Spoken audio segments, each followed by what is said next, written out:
legit amount of sessions. I mean, I thought the longest was Candlestick. Candlestick went for... So that depends, right? We did about... If you're doing the whole thing, it was what? Like, it was like 12 for all 3 arcs. For all three... No, the original arc was 5. Was 5 sessions. No, it was 4 sessions. It was 4 sessions. Then, Sins of the Father, the second one was... Not including the ones we recorded, was 9, so that puts us at 13. And then War of the Reapers was only 3 sessions, because it was... Or 4 sessions. Yeah, it was 3, because it was meant to be done super quickly, because it was, like, level 20 campaign, and I didn't feel like doing that shit. So, that 16 in total. Math is hard. Dragon Heist went for just 11. Never mind, okay. Well... I was wrong. Okay, cool. Well, we've got 3 more chapters of this. We're about to start chapter 3, and then we've got chapter 4 and 5 after that. Now I will warn you, chapter 3 marks the end of what I actually know about this campaign. Oh my god. So I have to actually start reading the book again. Yeah. Well, and it also means I can't steal things from the D&D campaign I was watching anymore because it got canceled. Oh yeah, or no, you weren't talking about Dice Camera. Because I know Dice Camera Action got canceled, but I don't know. Yeah, that's what I was talking about. Oh, I thought Dice Camera Action. Is that the one that had Holly and Jared? Yeah. Oh no, not Dice Camera Action. The other one. Yeah, I was gonna say had Adam Coble. Okay, yeah, DCA was playing Dragon Heist, not Descent in Avernus. Yeah, the one with Adam Coble that got canceled because he put a rape scene in Yeah. I did not hear about that, but that's a lot. If anyone ever makes me roleplay a rape scene in a D&D game, I'm just gonna be like, Well, the worst part is good. Like, she was also like a victim of sexual abuse. Yeah. Yeah. I would be really pissed off because that's like one of those like things that you set up in expectations before you start it. I think, and people literally said that, hey, if you had talked to her and she had been like, yeah, sure, for character reasons we can work through this and like make this a positive experience, sure, but he was just like, nah, by the way, he diddled your pickle and took away all player agency. Like, you have to. I routinely warn my players, like, hey, I'm throwing up a red flag here. There's this in this session of The Witcher. Yeah. Let you know if anyone's uncool with that. Please let me know. I really like the consent form in like a session 0. I've always loved that.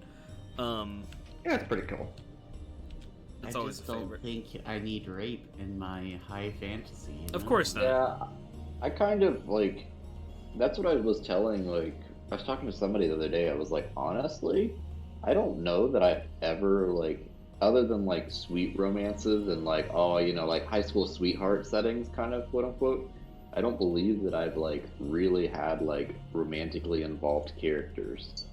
Like, there's no point to it. Like, I don't feel that it like, there's so many other plot points that are better. We did go to a brothel in that one campaign. I mean, like... That's not romance. Like, No. Okay, It's besides business. the fact of, like, Emily would be uncomfortable if I were to do anything like that. Yes, I- weirds me out. Yeah, like, even if it was, like, an Emily and me characters, like, that's not what we're superhero... Like, okay, Even if Tyler's characters don't date, because I don't want to be just like flirting with my boyfriend in the middle of a D&D campaign. Yeah, you know what doesn't make the 9 Rings of Hell better? Mushy romance. Well, love story. I mean, you but know, it, I get that. it totally can, but I think, number one, there's... I don't know how to put this. I think it works out. The good guy doesn't need to get the girl every time. Right, of course not. I think that, like, there's places if the table can, like, handle it, but less so, like, you're, like, flirting and shit, but, like, tiny implications that you're not playing out because that's not what we're here for. And then, like, in the epilogue, X ends up with X. There you go. You're done. You know what I mean? Because, like, love is a very powerful motivating factor for characters. I've played characters that are motivated by something like that all the time.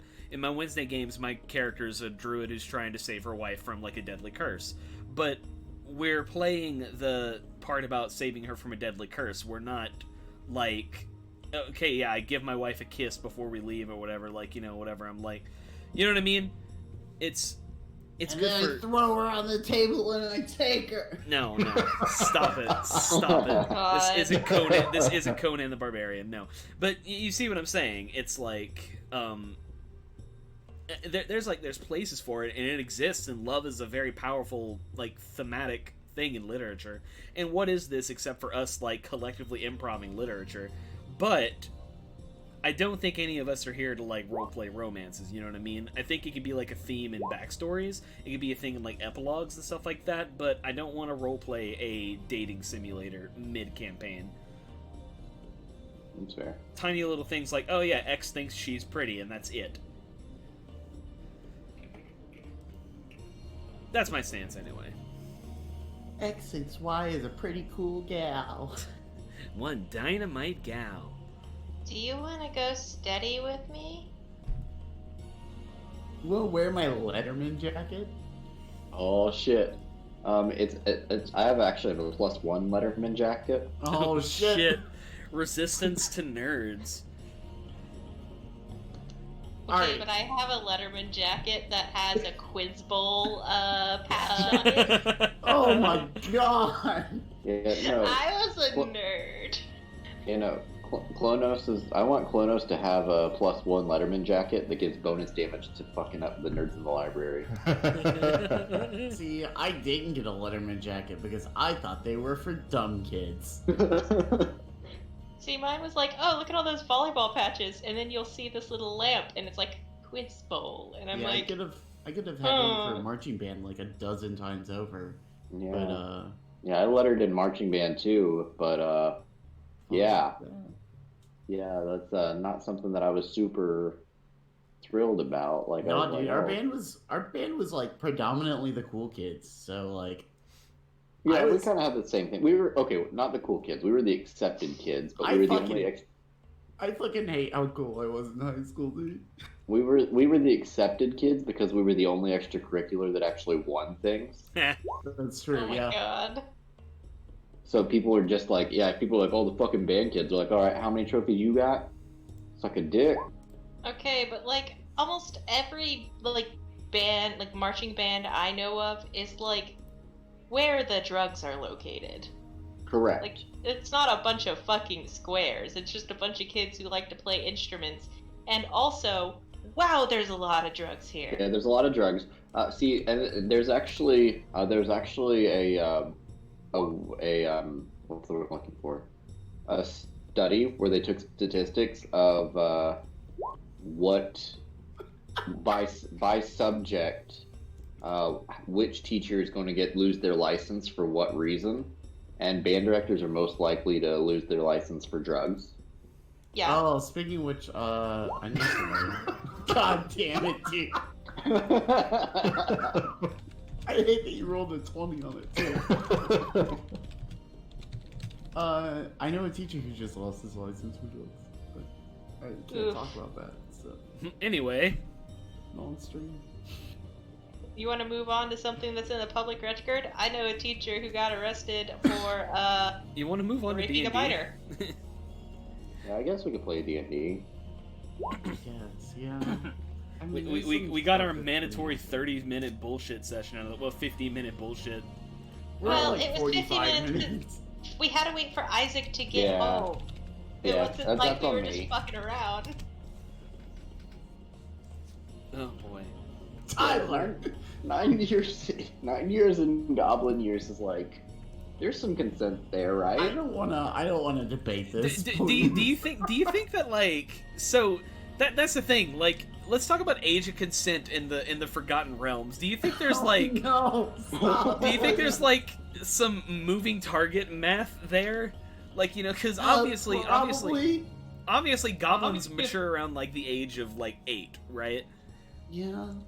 And I would just say, like, you'll know if it's an adult. And then, like, I mean, across media in general, elves are more, like, conservative and, like, think about the whole, like, Arwen Lord of the Rings thing where the dad's literally like, yo, you can't marry him because, you're just not mature enough to make that decision. And she's, like, what, hundreds of years old? So it's, like... Arwen was, in, like, her several thousands at that point, I think. Yeah, so, like, I think probably, there is a bit of a moving target as far as, So what you're saying she's is nearly 3,000 we should update the player's handbook to be, instead of mature at age, just write in age of consent for God. all the... You know, age of consent is also a very questionable thing. I don't like where the spellcasting is going either. Let me tell you, you a 1 day difference between a 17-year-old and an 18-year-old changes nothing for me. I'm not touching it. I'm not going anywhere near that. For a second, I thought you were saying the complete opposite, and I was like, Emily, stop. No, I have a very strict age. Like, I draw that line in the sand. Like, 2 years below me, 2 years above me, much bigger than that has to be very exceptional. Half your age plus 7. You know what's... That only sometimes works. You know what's interesting is that, like, Lufir was, like, a full-blooded elf whenever we started until I fixed that. And we, like, completely fucked up the lore about how that works, because Lufir was, like, 20 years old when Candlestick started, which means that in elf years, he's like a toddler. He's like a fully grown adult, basically. Like, physical, but, like, socially, he's meant to be, like, a fucking toddler. Well, to be fair, he comes socially, he was a toddler. Yeah. And then, where's my food gummy? Food gummy. So that's why... Go ahead. I got a title for this episode. Oh, boy. It's the episode that we can use as blackmail for each other. The blackmail episode. The reason why what have I said to be ashamed of other than the quiz bowl thing, which I actively tell people about? We could snip it. We could snippet stuff. I don't believe in the age of consent. I just realized I incriminated myself doing that shit. When you learn that the only relationship I've ever been in has been Tyler, your argument will fall apart. I love you. Thanks. It's okay. I just tricked Tyler into my new text tone. God. I like robot voice Tyler saying, "I don't believe in the age of consent." Well, you just said it, so I got your ass now. Actually. I just got your ass. The more you say that, the more I could be like, "Hey, so your next job opportunity, it's not gonna work." You know, it just occurred to me with regards to dicey content in D&D games and stuff and spells. That's a really, really good thing that, like, command and suggestion specify that it can't be something that's, like, blatantly, obviously harmful. They do that on purpose. Yeah, well, because you could just be like, I cast kill yourself. Like, kill yourself. What? I cast furious masturbation on you. Well, yeah, exactly. That's what I'm saying for just curious. For unfortunate content in D&D games, it's good that you can't just be like, I cast suggestion, sex me now. Yeah, well, I guess you could probably cast command furious masturbation. That's not inherently harmful, right? Power word orgasm does exist in some weirder 3.5 edition, like, third-party shit. Don't ask me how I know this. It's because of Fatal. Tyler talked to me all about this. It's so funny. There's a spell called orgasm must be. There's a spell called alter nipples. Your fucking life, and you're just sitting there, and someone casts power word orgasm, so you drop all of your groceries in the middle of the grocery store, and you have a moment. Dude. Like, that's terrible. Oh man, or like the fucking the thing that's basically the dildo bat from Saints Row 3, but every time you hit someone with it, they have to make a save or suffer power word orgasm. Just so fucking good. There's a spell called alter nipples, which is really good. Oh my Why do you need to alter? No, it wasn't there one that was like of nipple hardening. Oh yeah. That's what ray of nipple. It's ray of nipple hardening, which is literally just like finger of gold or something like that. Like literally, that's not even hard to do. I'm not gonna lie, alter nipples. I can see practical use. I got drunk enough one time that I was at a party that I Man, I ripped my nipples off. And I only saw like chin down. And I didn't realize who I hooked up with until I saw her drunk at another party, and I saw her boobs, and it's like, oh, that happened. So if she had cast alter nipple, I would have never known that was who I hooked up with. Oh, I feel like disguise self is probably specific. easier. yeah, disguise self would Yeah, definitely. yeah. No, you can't. You can disguise every part of yourself, but not your nipples specifically. You know, that's a little too personal for recording. Probably in 5e, you would the only spell you'd be able to cast is to convert female nipples into male nipples, so that you don't get censored by YouTube. Fair, Instagram, I got my nipples surgically removed, and I got man nipples instead. What the fuck you think? All right. Yeah. It is because literally the boobs like aren't the problem; it's the nipples. So if we put male nipples on a female breast, it's fine. I love Yeah. you guys so much, and I'm having a great time here. We're Not playing D&D. we're like almost an hour past start time. Let's go. Josh has been preparing good, and we're messing our schedule a little bit here to do this. So let's do it. I did read the book today, so Good job. Had a boy. The bare It's minimum more than DM is what we call him. it's more than I usually do. So you see the red line? Yeah, that's where we went. Yep. Yeah. In fact, some would say it's probably the tunnel that you're in right now, walking your way back to the High Hall. Sick. If you remember, the last time we saw our heroes, Stroke. yeah, we went to a cemetery where we met a guy named Gideon, no relation, and he was a dead guy raising people to fight demons. And so you went into the basement looking for Eldon and the Helm of Torm. God damn it. And you found it along with a portal opened by Baphomet that was letting big angry minotaurs in.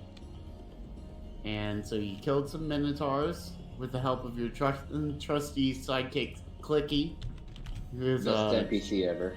yeah, who was My chosen man. to stay and do his due diligence at the cemetery. And after you saved Eldon and got the helmet off of him, he told you about a sword that got stuck in the ground when Zariel fell. And that triggered a memory from Lulu. And Lulu remembered that she was there for that, and she saw that happen, and that she kind of got batted away like a baseball. And when she woke up, she got found by two Kenku, and they took her back to their base, and now that's where you're looking to go to try to figure out how to get to this sword. Didn't she also say that she was like BFF with Zariel? Yes. Yeah. Yeah. Lulu sus. She was BFFs with Zariel when Zariel Into space with you. was the good. But from what you've heard, Zariel might not be the good anymore. So Almost like a cover villain. almost exactly like a cover villain. So as you head down the tunnel, it actually pops up right outside the staircase to the High Hall. Just like a section of the front staircase unfolds, and this tunnel opens up. And as you step out, you see Lulu fly up in the air real quick and like spin around the tower that's still standing and kind of zip up into the sky. She's dodging lightning bolts from the companion that kind of hangs right over y'all right now. And she's looking around. She's got her little trunk held up over her eyebrows, and she's looking. And then all of a sudden, you see her go, like, reel back and go, burp. And she kind of, like, soars down towards you. And she's like, I found it, I found it, I found it, I found it. I know where we need to go. Okay, where at? She says, it's over there. That's where Chunka and Clonk are. Who now? Chunka and Clonk. Chunka and Clonk, my Kenku friends. They got a base. They work for this person. Who was it they worked for again? I don't remember, but I might not have even met him. Oh well. I mean, anyway, the base is over there, and we should go over there and talk to Chunka and Clonk. Maybe they can tell us where we need to go. Yeah, alright, cool. As much as I love Kinku, let's go. She said, okay, now we just have to figure out how to get down. Well, I do have Featherfall. I think Bebop also has it. Featherfall? Let me check. I don't think I took it. Oh, I did! Well, there Well, you ain't go. Lewis that says- neat. That's great. I have wings, so not really a problem for me. We can just go over here, and she kind of points her trunk over this way towards this corner. She says, and go down from there. Do we maybe wanna? Do we have any need to talk to what's his face again? Black Raven or? Eldon's there with y'all if you need to talk to him. Do we have any need to? I don't know if we do. I mean, we got the helmet off of him and kind of, you know, he's here for a reason, so. Is this a cantrip or an actual, like... It's a level 1 spell. It's a level 1 spell? Okay. He just looks at you and goes, just be careful. My guards have seen some disturbances down at the bottom of the chains, and you will likely have to pass by them to get to where you need to go. Yeah. I'm a Dexy boy. I climb them chains. Or you can just, like, fall down, you know. I mean, like, if Bebop and Ty can help us, like, just kind of gently glide on down, I think that sounds fun. I want to do it. I've always wanted to jump off of something that was way too high to jump off of. I want to see, what is Featherfall? Just for a minute. Yeah, we'd have to wait. We'd have to fall for a while before I cast it. Otherwise, we're gonna be not doing so good. Yeah, it's kind of a parachute spell. Yeah. We base jumping, boys. So, let me find the stats for exactly how long these are. It's only us 4 going, right? Yeah, plus Plus Lulu. Lulu, but she's flying. Yeah. So now we have to climb down the chains. So to give you some stats here, you can look, and the chains are really, really big. Like, they're, like, way bigger than a person. In fact, each chain is about, or each link of the chain is about 30 feet long and about 20 feet wide.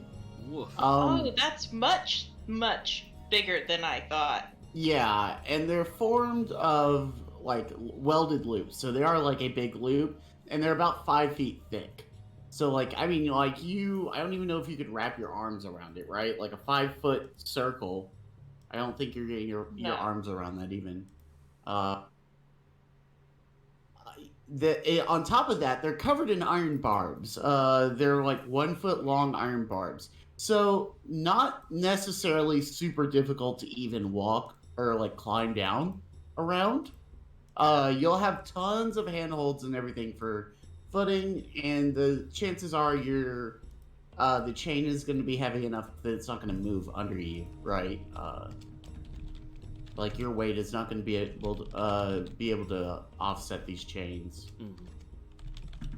Mm-hmm. Let's see here. I want to see.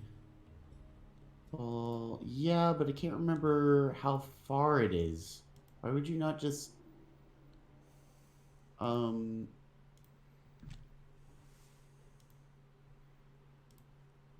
Oh no. Why does it not just, like, say, hey, by the way, you're, like, this high above the ground? It's far enough that if you fall, you're gonna die. Like, well, Right, first you'll hit the river Styx, and then you'll explode. All right.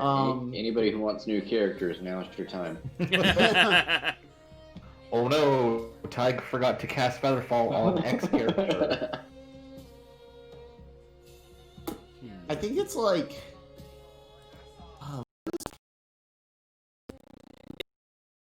Like 1d10. Every 6...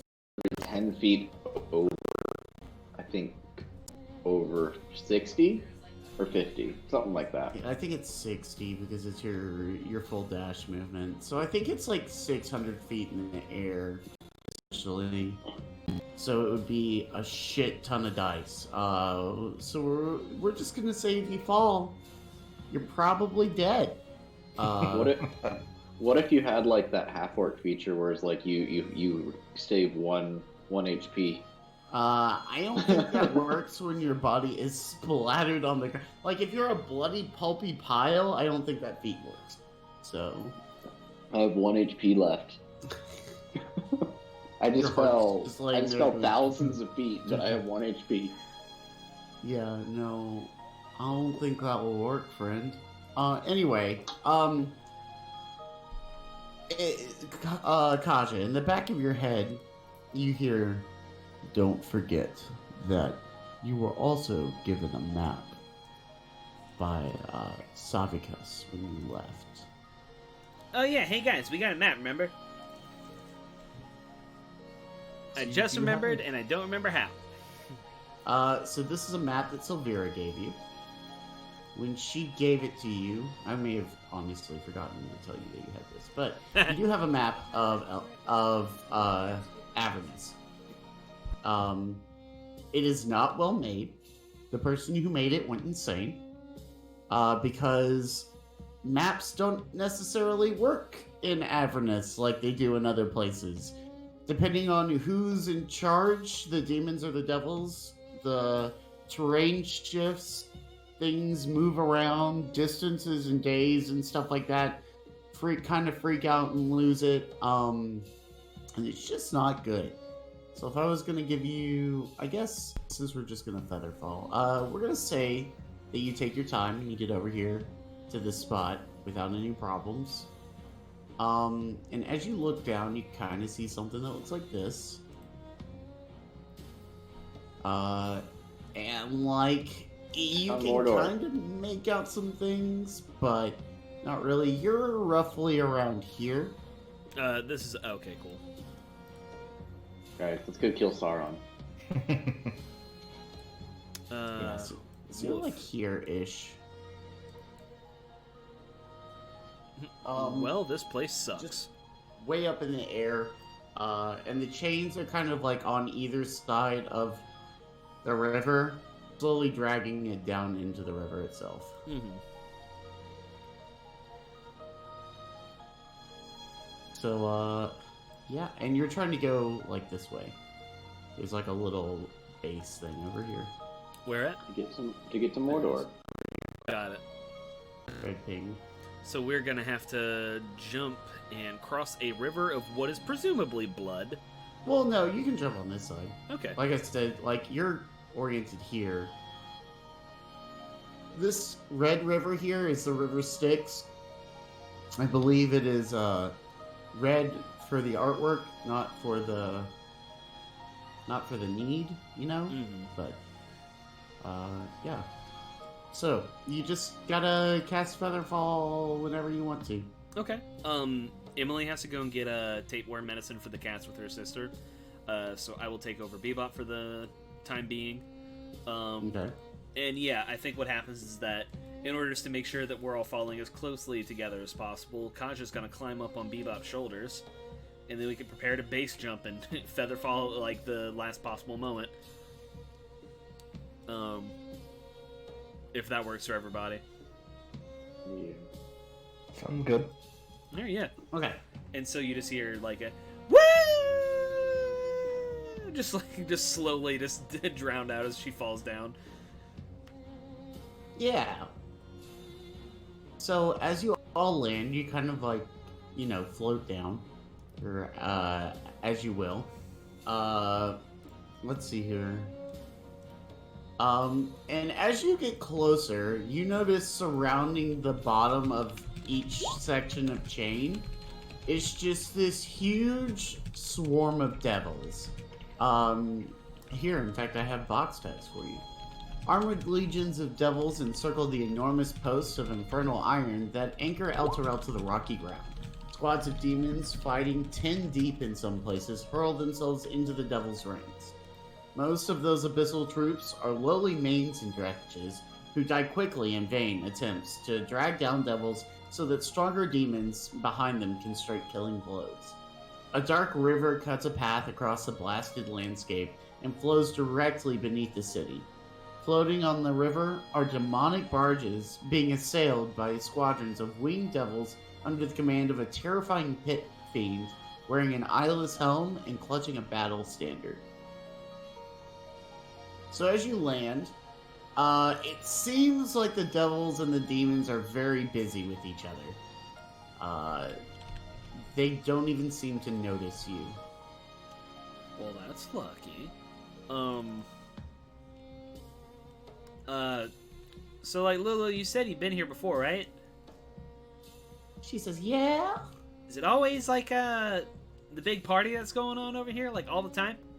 She said, oh yeah, the Blood War's been going on for like years, like probably longer than human recollection. But most people stay out of it. We tried to fix it once. Didn't go so hot apparently. I don't know, I can't really remember it. But yeah, it's kind of heck down here. So like Blood War, what do you mean? Like just devils and demons just fighting all the time? She said, oh yeah, they hate each other, like more than anybody.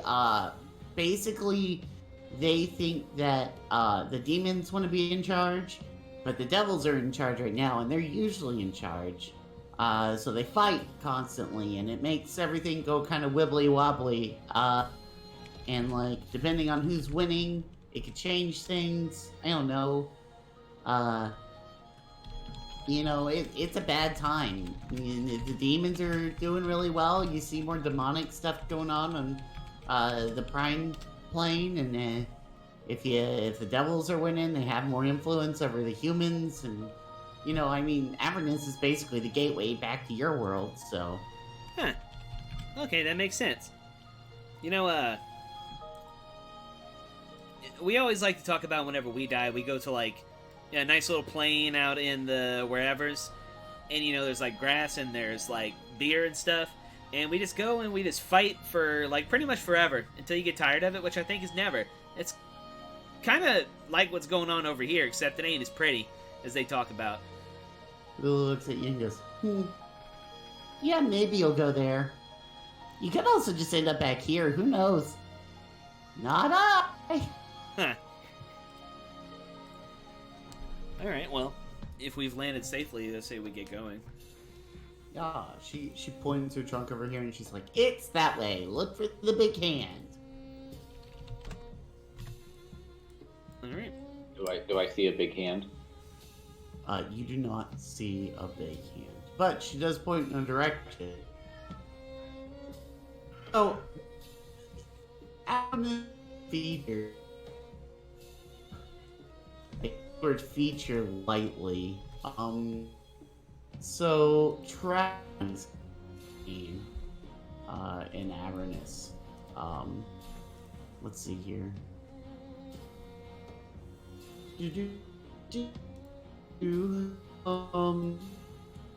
Yes.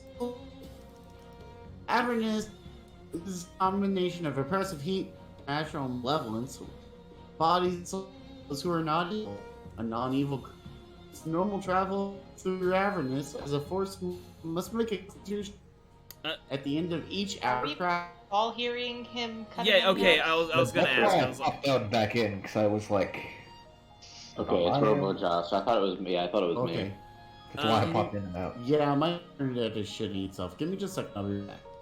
Or I can migrate the server real quick.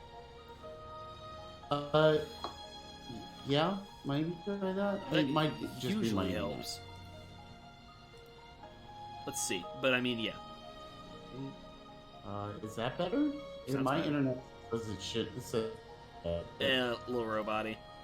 Let me just switch to my phone. That way it'll at least be consistent. Hooray. I'll sound like dog shit. It'll be consistent.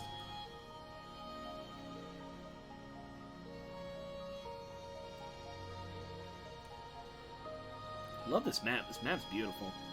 It's really cool. I'm just looking at like all the awful little critters. They're massive, but just little on the I like map. this boy. Oh yeah, he's fun. He's cute. These guys kind of remind me of Hanar, except devilly.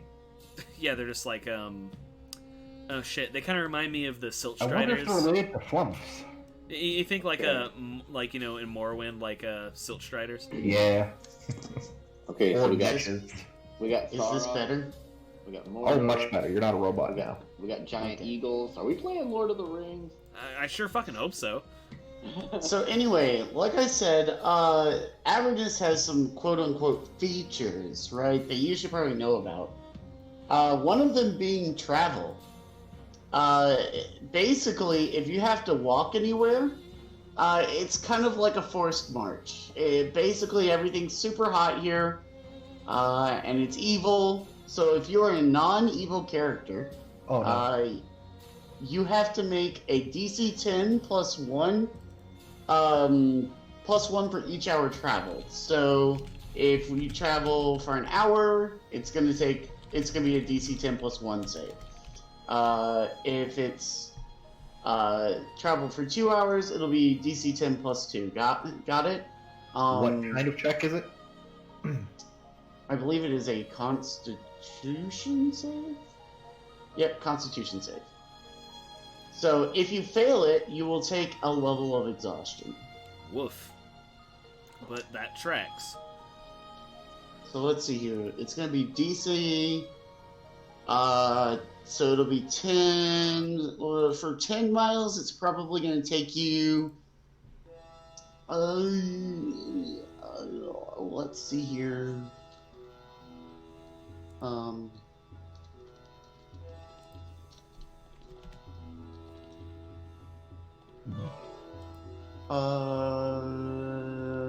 to 12 minutes to walk a mile, so like 100 minutes, so a little under 2 hours, so it's gonna be like a DC 12 save.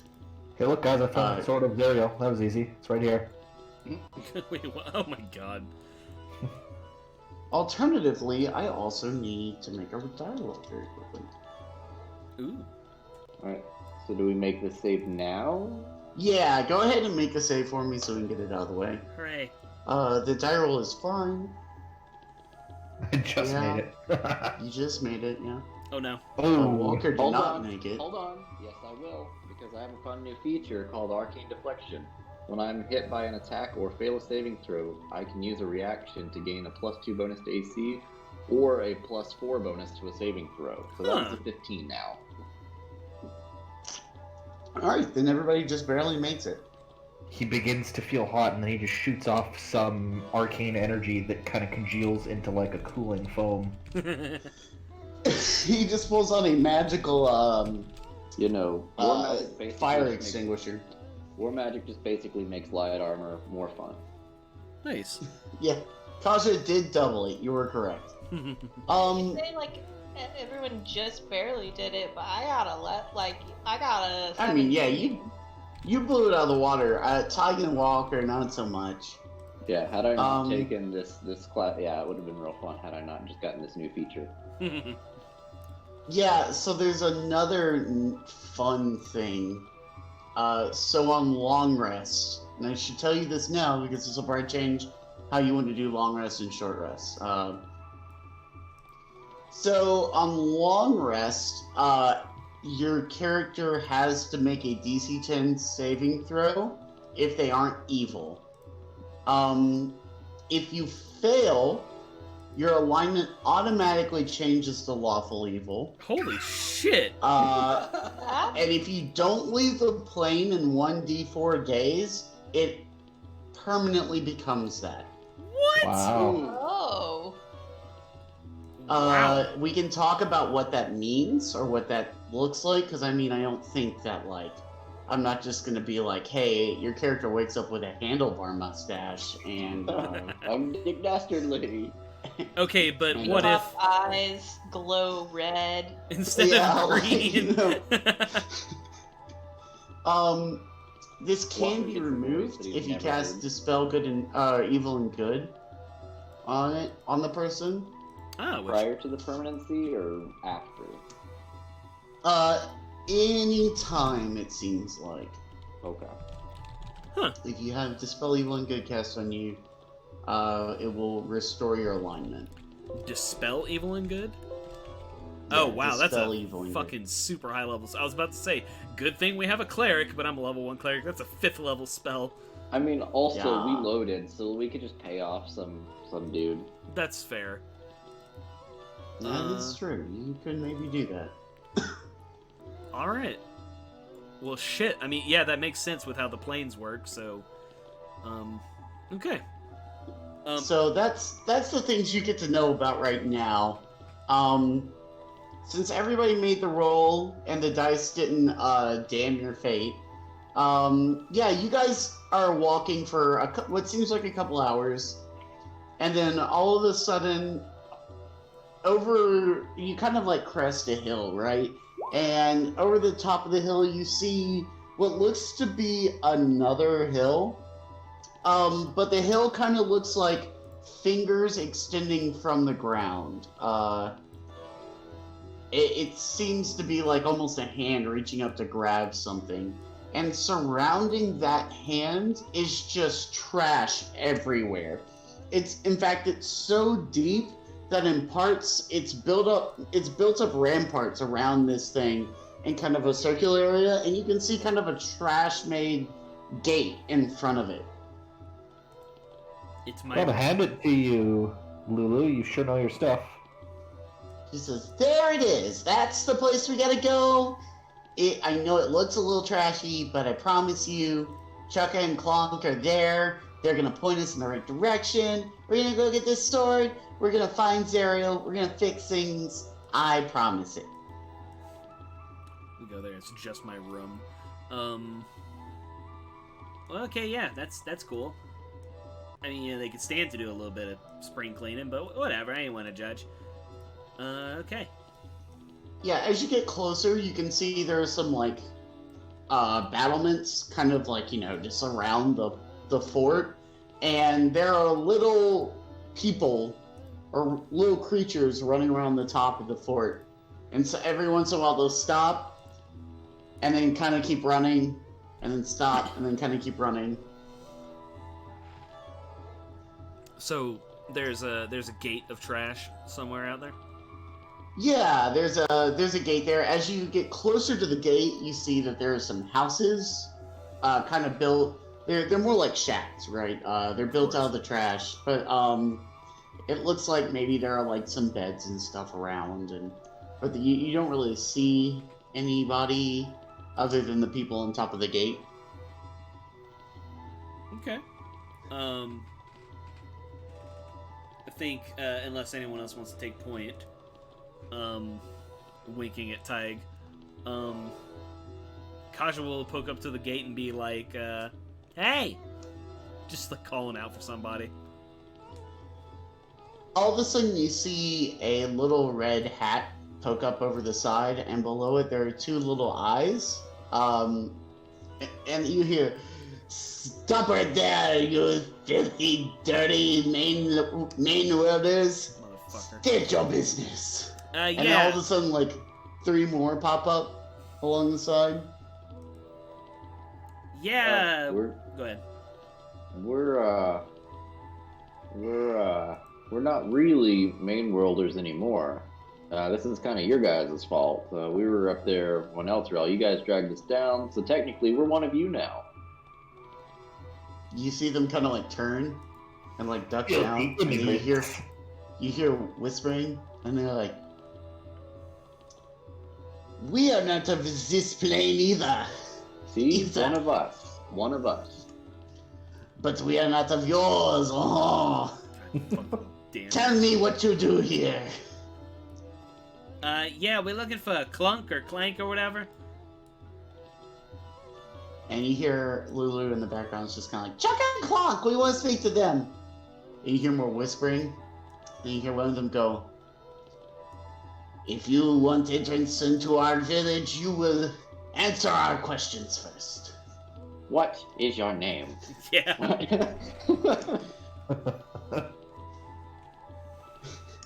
I hate you so much because I was about to say, "What is your name?"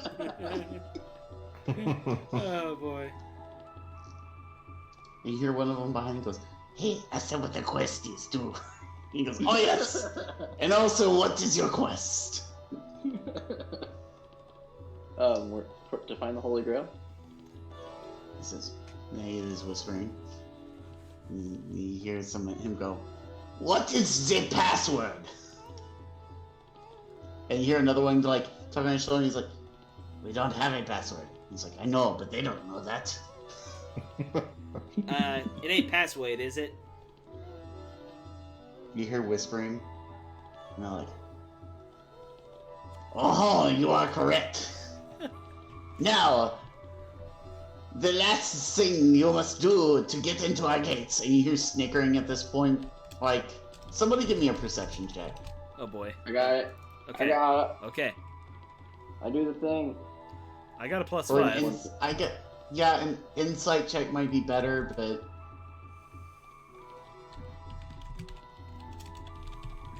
You know, I can do insight too. Walker does not notice anything.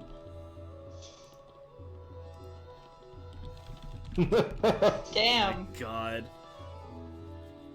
7, 13, 10, They 9. look at you and they go, "You must travel to the lair of Tiamat and obtain her jewel from around her neck, and then bring it to us."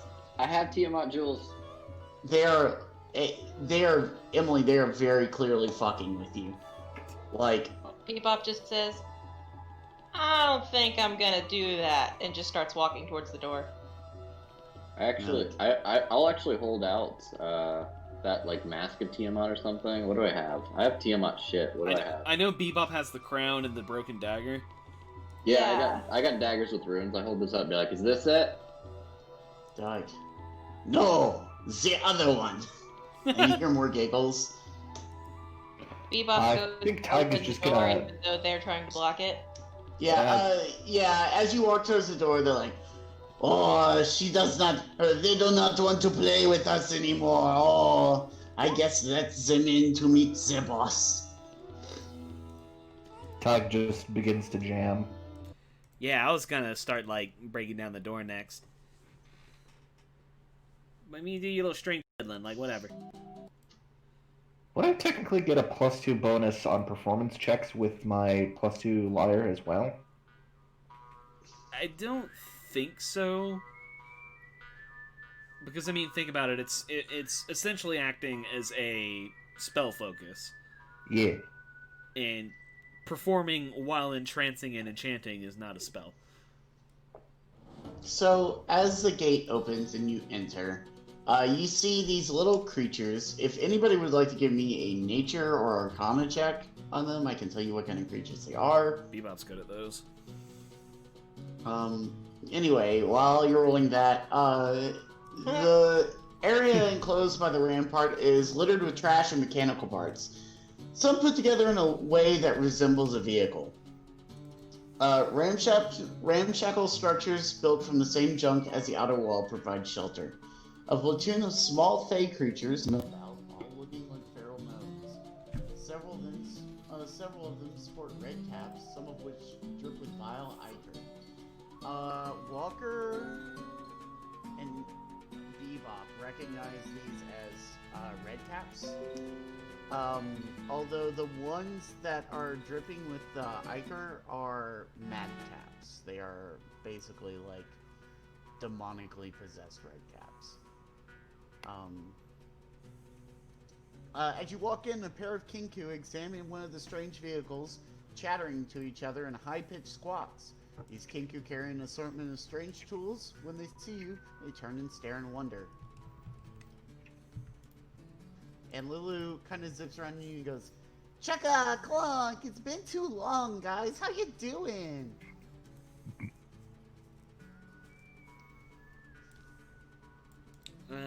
Hey. What's up? One of them just kind of looks at you and kind of shakes his hands at you. He's like obviously trying to get you to stand there. He's like, what a deal! Patience is a virtue. Can't keep the boss waiting. And he's gonna run off into one of the giant trash buildings. Okay.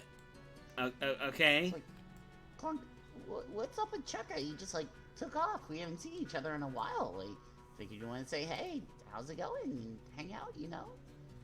He's like, going to find the boss. Okay. Alright. Can't get straight to it. That's fine. Whatever. Kasha's gonna follow him in. Yeah. Can y'all hear me? You got like suddenly quieter on my end, but I don't know if that's me or if it's... No, It's a little quieter. It says it's connecting, but obviously if I'm talking and you can hear me, it's Yeah, we can definitely hear you. right? Okay, well I'm just gonna keep going, and if at some point I just stop talking for a long period of time, maybe say something. A few minutes pass, and all of a sudden Chukka comes back, leading a tall creature wearing a long, tattered shift covered in mud, blood, mold, and worse. Yuck. The hag's eyes seem to move independently of each other as she approaches, her straggly brown hair hanging in front of them. Resting on each shoulder are red-eyed ravens that scrutinize your group. Behind her, a hulking creature, built of disparate fiendish parts, trudges, moaning and hopping as it walks. Then both of the hag's eyes focus keenly on your group and on Lulu specifically. My goodness, the hag croaks, spit dribbling from her mouth. Where did you find such treasure? And Chuck is gonna like come over and bow to her and be like, Maggie. So, wow. So like an old Miracle Max's wife and what sounds like a really fucked up flesh golem. Wow. Yeah, Lulu needed to see those two guys. We're looking for a special sword. Chukka, or Clonk and Chukka kind of look at each other and they're like, sword? And they just kind of look very confused. And Maggie's like, oh, I'm afraid these two little Kinku can help you find much of anything. They're not very bright, you know. But come in. Perhaps I can help, be of some assistance. And she's gonna kind of beckon you back into the giant pile of trash that she calls a home. I'm gonna look over at Lulu and be like, I thought you said they would know where we were going, or at least information. I don't know. I mean, I know they found me and they brought me here for a little bit. They said they had a boss. I don't think I got to meet her last time. I don't really remember. Yeah, well, Can I insight Lulu? Yeah. Okay. Lulu's giving me some heebie-jeebies. Yeah, so, like, legitimately, Lulu brought you here thinking that, I mean, she remembered that there were two Kenku, and that when she woke up, she couldn't remember anything, and that they brought her here. And that she left before she got to meet Maggie. Like, Okay. Everything she's saying is very sincere. Okay. You know, just maybe keep your hand on your stabbers, and you know, can't hurt to go check it out. I mean, it could probably hurt a lot, but you know. Now, I get the feeling that the most of you are new to extraplanar travel, but let's not be poor guests, shall we? Maggie's like, come in, especially you, little Hollyphant. I have many questions for you. Tyga's gonna hurry in. Yeah, Conj's going into. As you enter, let's go. As you enter, you see that, I mean, it's not a whole lot, right? It's a trash pile, but she's got a bed, and there's a little nice table that she has kind of enough chairs for everybody to have a seat.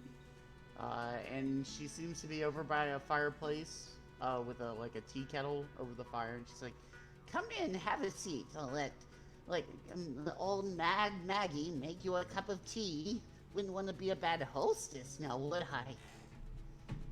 I?" You gonna make that tea out of what? I don't think there are any leaves over here. Don't seem like nothing can grow out here. Tyga's gonna glare at Kaja. What? It's a genuine question. I believe what my friend means to say is she's not yet used to the veritable hospitalities down here. Does that like... Oh, if you know of the right places to get it, you can get things. Now, the Wandering Emporium has several interesting items from all over the plains. I can pretty much find anything I need there. I mean, yeah, okay. I'm just saying, because I ain't seen like a single blade of grass out here. This is fire and brimstone for the most part. She says, "That you're not wrong. Don't. Lots and lots of fire." Yeah, Kaja will take a seat. Or even just like sit on her fucking knees or something if she's tiny. Kaja sits at the kitty table. So she's gonna bring over the tea kettle and some cups and set them down and pour everybody some tea and offer it to everybody, and then be like, "Now, what brings you to my little humble abode?" And gestures around her. Oh, now, it's a very quaint home. She said, "Yes, home, workshop, battlements. Yeah, it kind of serves every purpose that I would need." So I know we've important business to get to, but I have to ask, what sort of wagon is that you have out there with all the metal bits and such? She said, just something I threw together. Traveling across Avernus can be such a stressful ordeal. I wouldn't want to do it on foot, so I make carts that drive themselves. Well, they don't drive themselves, but you know what I mean. They move on their own. I'm afraid I don't quite know what you mean. She says, "Oh, well, perhaps I'll have to show you another time then." You say you make these carts? Do you have more than the one? She said, "Oh yes, I'm working on a veritable fleet of them. You have to have something to give you a one-up around here, and they're worth so much to the other warlords. How much are they worth to you? That depends. I find it quite interesting that even given my hospitality, nobody's been willing to answer my question of what brings you to my part of the woods." Well, To be honest, go ahead. To be honest, our friend here said that she was found somewhere around these parts, and that the Kinku would know. But since they do not, we don't really know. We're just kind of accepting your hospitality at this point. I think Tyga's gonna chime in here. To be rather more specific, we have come to, release Elturel from the Hells? She said, yes, the floating city, and it is good to see you again, Lulu. Although it seems that you've forgotten old Grandma Maggie." Yeah, Lulu seems like she's forgotten a lot of stuff.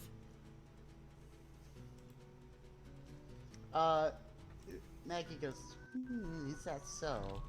And she's gonna walk over to a bookshelf and actually pull out some what appear to be old scrolls. And as she spools them out on the table, you see that these are actually are like artistic drawings of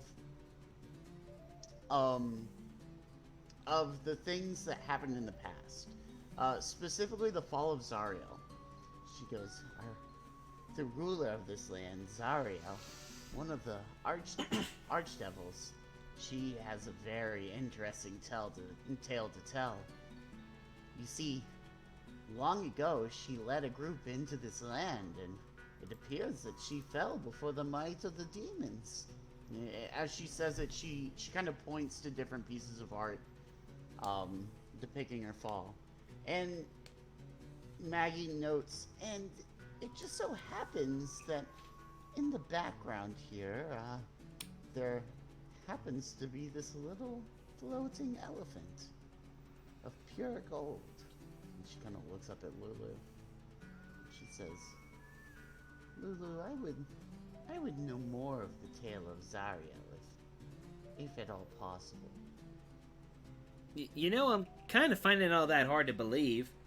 I mean, everything we heard about Zariel, and ain't seen the lady myself, but you know, it's if she's anything like the place around here, it's all fire and blood and like black metal and sharp and just bad stuff. And then Lulu's over here, and she like toots her little trumpet thing, and like glitter and sparkles and everything all over the place. Yeah, I would like to know how Lulu fits into a place like this. Right, like how come Lulu didn't take the fall too, right? Maggie kind of grins slyly under some heavy eyes and looks at Lulu and goes, yes, Lulu, why don't you enlighten us more on how Zariel fell and what it was like to watch her slowly slip to darkness. And Lulu goes, well, I would tell you anything I thought would be helpful, but I just honestly don't remember. I remember I was here with Zariel, we were fighting some demons and some devils, and then all of a sudden we were losing, and then I got bumped on the head. I think it was as Zariel fell and one of her captain dudes stabbed the sword into the ground, and then that big tower came up, like Eldon said. I remember that happening. It was a big white tower, and it was like immediately a mountain, and then all of a sudden everything went dark, and then when I woke up, Chalka and Clonk was there. I think Tig is too busy. And Clonk kind of poke their heads in the door and be like, Lulu, slide back. I think Tig is too busy frantically recording all of this with his paper and ink pen to question anything Lulu's saying. He's just like, yeah, Captain, sword, yep, go on.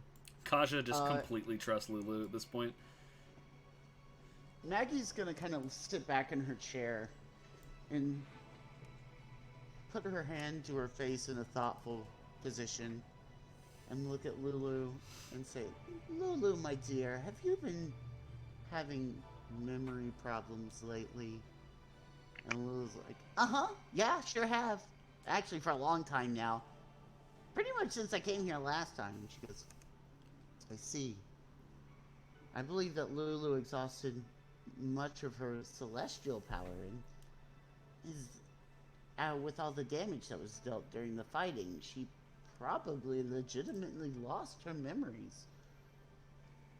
But that's okay. Old Mad Maggie has a trick or two up her sleeve. I can help you get those back if you'd be willing to share them with me. So you can just draw pictures of them? No, nothing like that. Well, you're familiar with magic, yes? You know, it's funny you say that. Like, yeah, but also no.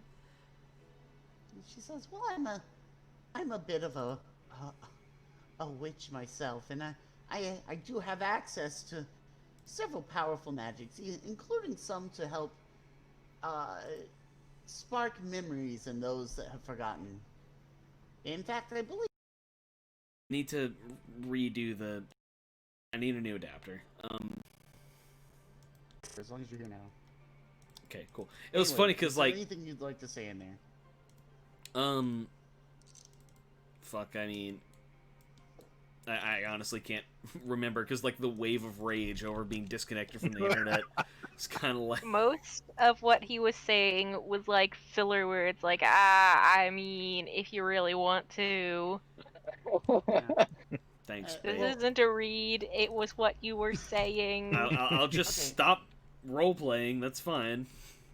It's not a read. It's just what you were saying.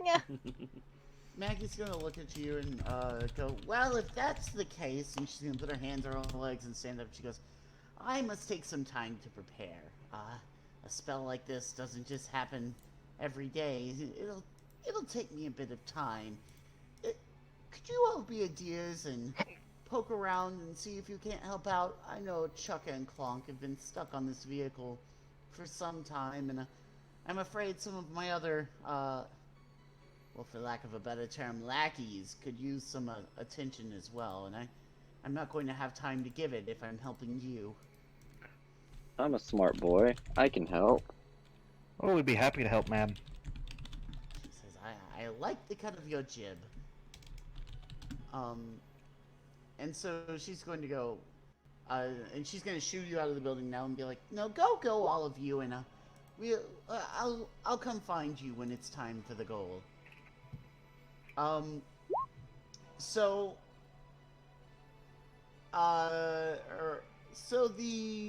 this area kind of has a bunch of, like, side quests, right? And I think I'm just gonna give you, like, almost like exclamation points over heads, right? Just so you kind of know what's going on.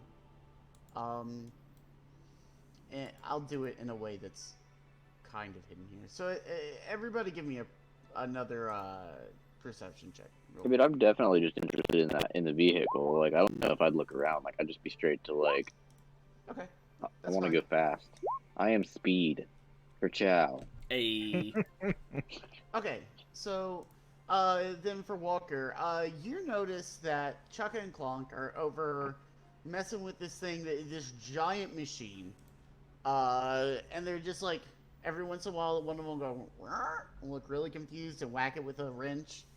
And the other one will be like, no, and whack it with a wrench, and they're still confused. Tig, you notice the big golem that was following Maggie around. You actually see it limp away, and kind of moan as it does. It's gonna limp into a walkway a little ways down the way, and you see some of the red caps kind of bounce after it. Let's see here. Emily, Bebop notices the two ravens are actually perched up on what appears to be some kind of wire, kind of above you, and they seem to be... It almost looks like talking to each other, and whispering back and forth. And then Kaja, you notice out of the corner of your eye, down the opposite way, a little, what appears to be green and purple flame very quickly duck back behind a corner, and kind of out of sight. So you're free. Bebop calls team meeting. I was gonna say, you're free at any time to pursue any of these things I've described, or ask about them again. Go team. Bebop calls team meeting. Huddle up, boys. Alright, who is sus? So, I saw two crows talking to each other, but not in the way that crows normally do. I think we're being spied on. Well, yes, those are kinkus. They're people. No! Something you never hear Actual Josh say. fucking crows. Yeah, kinku aren't people. They're mini kinku, right? Could be Oh, maybe. and I point right to them knowing that they will fly away right at that fucking moment just to prove. They don't fly away so much as they do, like, kind of hop apart and, like, very innocently, like, caw at things and act like birds, and then, like, they're kind of, like, watching you out of the corner of their eye, and, like... Yeah, they were talking Like, to each other, the and anime now they're sweat acting drop cool. comes on their head. And I am not crazy. It's happening. I can't crazy. I can't understand animal speak, but if any one of you can do it, now's the time. Not a thing I can do. I saw like some fire that's not the right color. There might be like some kind of magic going on. You're definitely being spied on. Yeah. I don't like this. I do not have any like commune with animals thing either. Where'd you see the fire? Where did I see the fire, Josh? Down a little hallway of trash. It was kind of like down the way, you know, through one of the little trash mooring things. I would give you a map, but it's fine. The golem there didn't sound like he's doing so well, but I think we might want to check on that fire thing first. Yeah, let me go ahead and take point, and you guys follow from like a distance or something like that. Maybe they'll show. Excuse me. Maybe they'll show themselves if they only see one of us. Yeah, if we can make an intelligence roll or something, maybe to kind of like judge like we are here and the hallway runs this way. If we can try to maybe loop around and kind of cut them off or something. I mean, what I would describe is like the building that you went into with Maggie is right in the center of the compound, right? And if you walk out the door, you would be facing the front gate. So from the direction you're facing, there would be a hallway to your left is where the flame went down. A hallway to the right towards like the southwest where the golem limped off to. And then to like kind of right in front of you-ish is where Chukka and Clonk are working on the machine. The building kind of wraps around, and you can see some more red caps and stuff playing around. And then, like, behind you, up towards the building, is where the crows are sitting. How high up are the birds? Like, what are they perched on? Like a wire hanging in the air. About how high? Like, reasonable climb? Probably, like, like, power pole high. Like, you could climb it, but you would have to make, like, a concerted effort, and they would definitely notice you before. Okay. So I'm going to look back at team meeting and be like, I mean, if Bebop's right, I definitely think we should take care of that issue first. I got an idea. I basically make myself hard to see and sneak up and grab one. Maybe both. Or I could just, would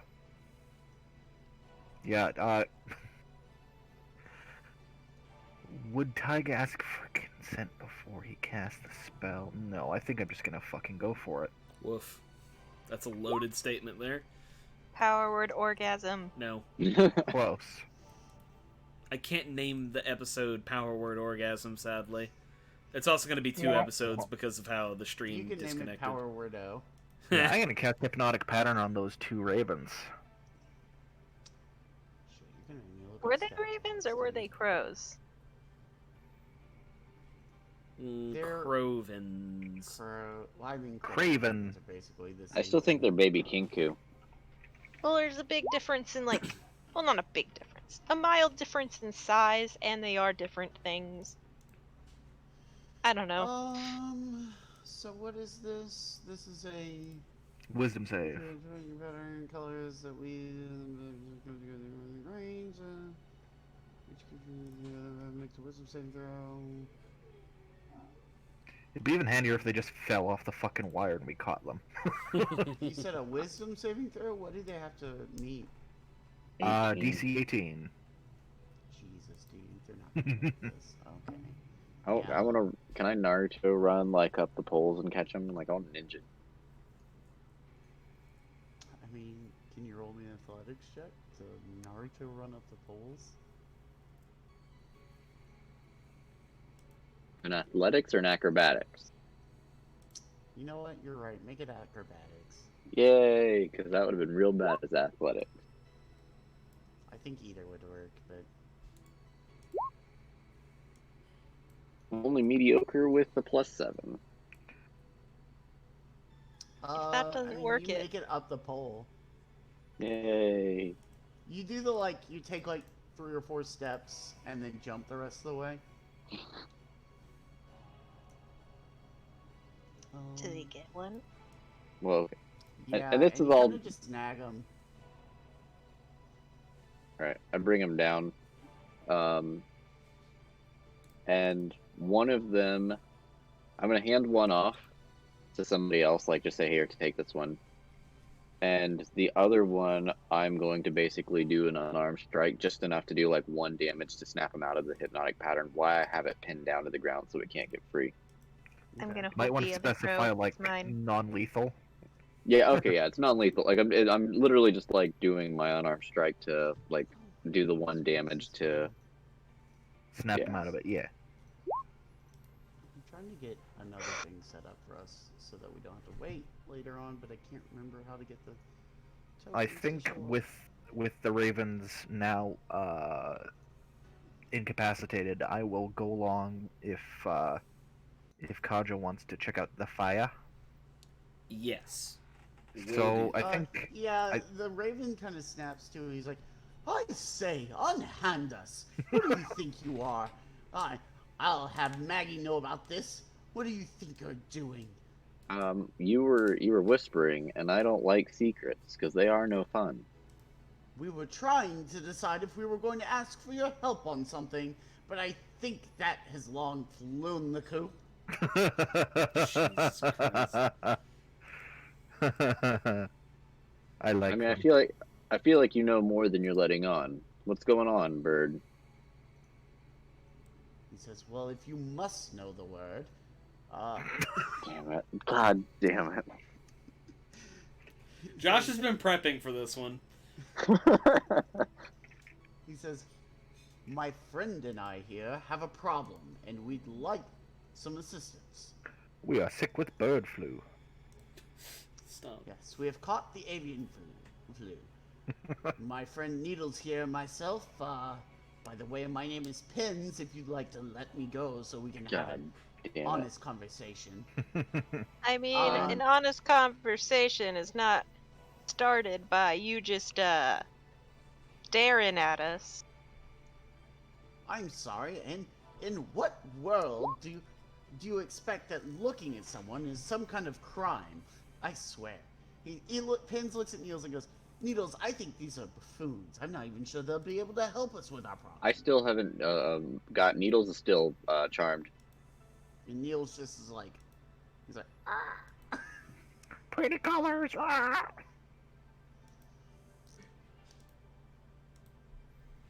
But no, okay.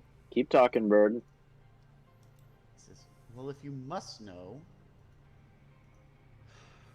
we've made a bit of a mistake. You see, there's a madcap here. His name is Wazik, and well, you just won't understand unless you've met him. I mean, he's just so gullible, and it's just so much fun to mess with him. And I know Maggie has told us multiple times, don't mess with the madcaps. Ew, don't mess with the madcaps. They anger easily. I won't step in and deal with them for you when they do something. Oh, but you must know that they're just so gullible. And I'm afraid we angered the wrong one." He just kind of looks sad and looks down. Okay. What'd you do? You see, we were just trying to have some fun with good old Wazix over there. And he kind of nods at a madcap. One of the ones that's actually messing with a golem right now. And he's like, it was just to have a little bit of fun. And yet, he seemed to take it very personally. And now, we're afraid he might kill us. Okay, so what'd you do to him? Just a little bit of fun here, took his trinket, spread some nasty rumors, innocent things. He's just not the happiest person in the world. I don't see how this is my problem. You stole. He's mad. Well, Cause see, and we effect. were going to ask for help, not necessarily insinuating that it was your issue, but from what we heard, Maggie did ask you to help us, and we are part of her entourage, as it were. What do we get out of this? Well, I suppose that if you're What benefit? Yeah, what benefit are you to us? If you were willing to help us, we could put in a good word with you for Maggie, and she's very influential. She's been around here a very long time, and obviously she knows our bosses if she has us on retainer. So, garnering our help might be worth something in the way of, say, some good favor in her eyes.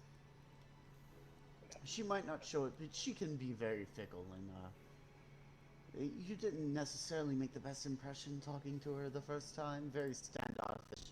Honestly, very rude. I thought they had better manners in the Prime Material Plane than this, but, goodness, I've met barb devils nicer than you. So have I. You're not exactly a sweet peach either.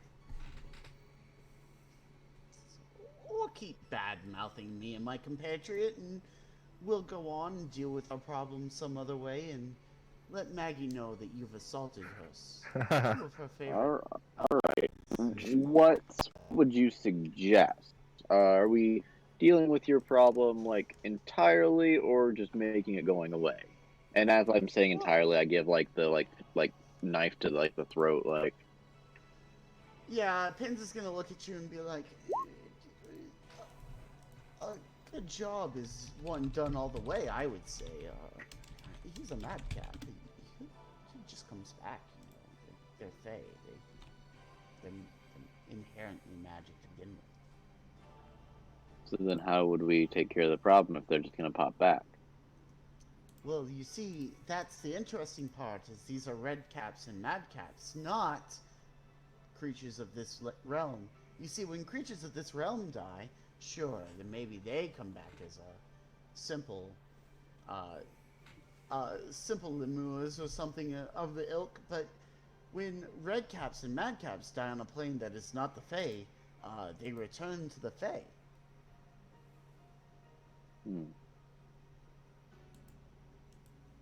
And besides, Maggie has her sources. She'll have more people out here in a week. We would caution discretion. I believe that maybe she won't mind if one or two people go missing. All right. I'm making no promises, but we'll take it into consideration. And I just kind of slap the other bird. I slap the other bird and let him go. Okay, and they're gonna fly off, and as they're leaving, they're going to be like, "Remember, discretion." As they're yelling, discretion. Well, I mean, everybody else knows that they're not actual crows. Right. It's just y'all that were like, "What are these things?" So where are those Cosmo and Wanda ass flames? Well, yeah, I was gonna say Kaja has not been here. She's going to check on those. Okay. Those crows easily could have played dumb. We're like, oh yeah, we don't have speak with animals or whatever, and they could have just been like, Kaja, I mean, I was prepared to stab. Yeah, you round the corner, and as you round the corner, you see a little cave in kind of what is this hallway kind of ends. It dead ends into like a little cave of trash. You can't quite see into the cave itself, but you hear from the back. You hear, "Stay back! I know magic, and I am not afraid to protect myself from thugs such as yourself." Well, okay, jumping to conclusions there a little bit, buddy. We're just looking around for stuff, and we want to know what the deal is with you watching us. I am the great wizard Barnabas, and oh, I could really use some help. Okay, tell me all about it, buddy. Just, like, put the spells away. I can make fancy lights, too. You're not too special. He says, spells. Oh, that might be a little bit tougher than it seems. And as he comes out of the cave, let me find it here. Yeah, you see a floating skull. Oh. And it is kind of encircled in like this purple flame with like green tips coming off of it. Oh, wicked! He's a fucking bubble from Legend of Zelda. Hell yeah. Yeah, he introduces him and says, "Hello, little one. I am Barnabas the Wizard, all-powerful and all-knowing. I came to this plane a long time ago, but alas, was felled by a foul demon. And then that demon made a deal with Maggie, and now I'm here. Well, I live here." I mean, it doesn't seem like too bad of a deal to me. You look fucking awesome. I mean, with like the skull and the fire and stuff. He says, I mean, a few hundred years as a magical floating skull, and you start to miss your body a little bit, you know? Yeah, I bet you can't even eat without can you eat? You got teeth, but you ain't got no tongue. He says, well, that's part of the problem. You can see, as here, and you actually notice on the right side, he's missing one of his teeth. He says, I'm missing a tooth, and I don't have much. In fact, I don't have much at all. I'm so forgetful, and so my memories are even going, but I remember having this tooth, and I really enjoy my teeth. They're just about the nicest thing I have. If you could be so kind, I lost it. I got knocked down in one of those awful games the Red Caps play, and I just really like it. I think I saw one of them take the tooth. If you could get it back for me, that would just be swell. Yeah. I could even throw in a good word with Maggie for you. I'm not her best underling ever, but she appreciates me for who I am. Yeah, I could find a tooth for you. Is it, nothing special about it? Is this a little tooth? He says, I believe I saw them put it in a little bag. They passed it around, and nobody's going to give it up willingly. You're going to have to go find them. I think they're at the pitch right now, playing some kind of ridiculous game. Okay, I'll go and beat it out of them. No big deal. Maybe I'll come back with a couple extra teeth for you. Oh, thank you so much. I'll keep this in mind, I promise. Okay, yeah, don't forget it. Name's Kaja, by the way. Oh, Kaja, what a lovely little name.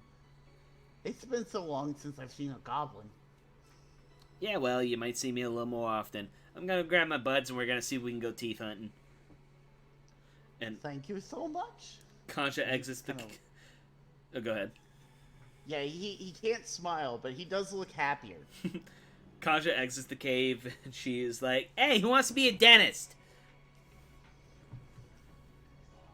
Meanwhile, I have probably found absolutely nothing, because I went out past the Kenku, working on the war machine, and that was like a dead-end cave, so...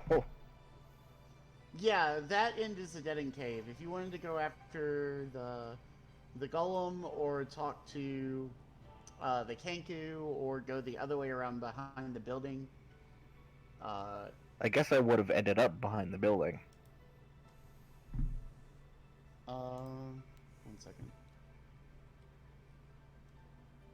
And that's how Ty got jumped and murdered by a gang of redcaps. As you move behind the building, so I guess I'll show you this. Everybody else, close your eyes.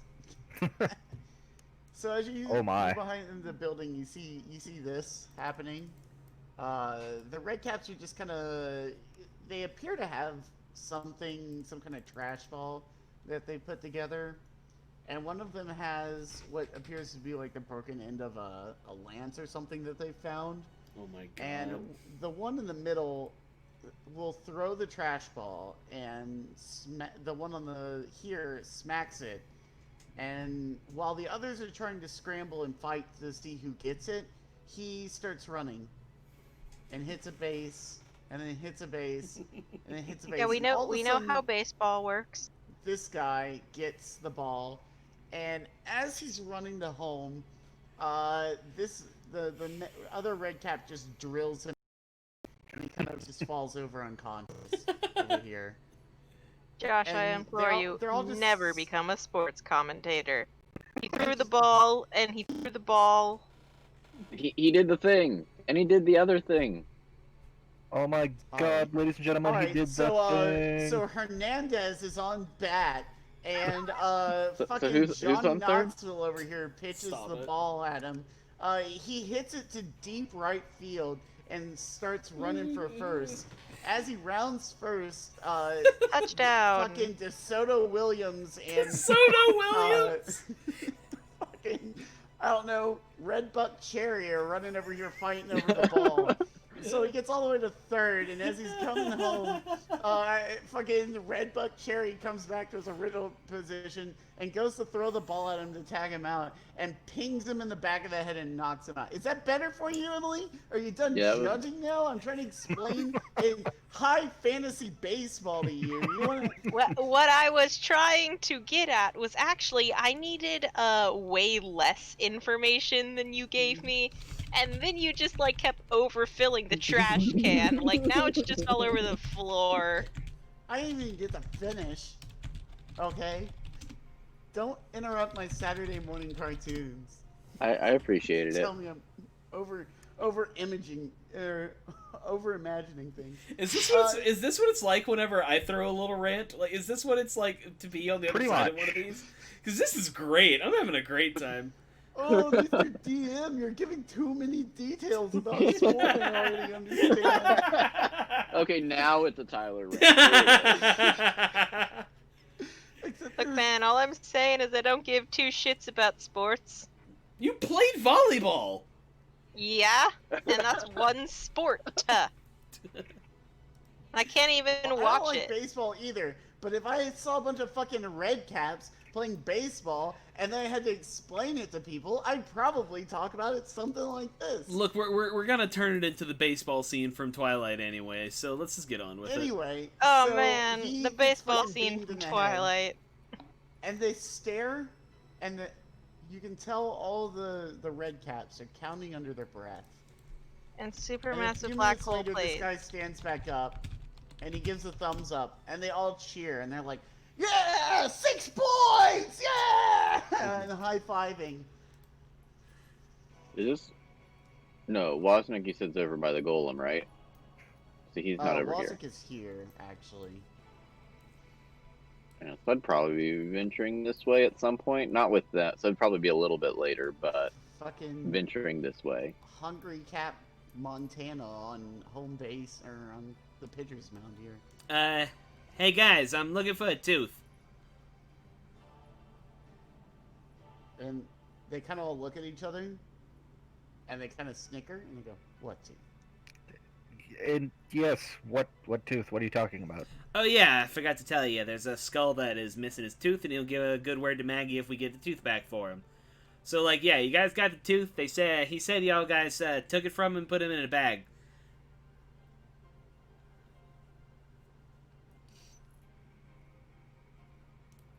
Eh? I don't know what you're doing. Give me a perception roll. Oh, she's just trying to, like, ring them for information, basically. Perception. 15. Okay, yeah, so you see the guy who just hit the ball. walk over to third base and palm something into this red cap's hand. Okay, so, yeah, look, like, I ain't exactly fond of being over here in Avernus or anything. I kind of want to get this stuff done and kick some ass and go home. So if you guys pay up with the tooth that you guys have, make it real easy. This can go one of two ways. Go ahead. We're all Fae here. That's a interesting looking game you're playing there. What if we were to play you for the tooth? What, in Smash Ball? You can't be us in Smash Ball. Oh, if it's about smashing, I can smash the crap out of you. You can't beat us in Smash Ball. We're the champs. We made the game. Kasha's already at the plate. Now, you might have been out of the Feywild for a bit, but you should know I'm a prince from there. Wait, what? As Tig puffs up his chest. And then she's like, oh. Wazik looks at you and goes, "Oh yeah? Some prince, huh? Well, which side are you a prince for?" Now, can Tig make... I don't even know if he can make, like, an Arcana or Intelligence check or something. Give me a history check, because this would be your history, to figure out which court they're from. These are some unseelie motherfuckers, I'm telling you. Yes, so these are definitely unseelie red caps.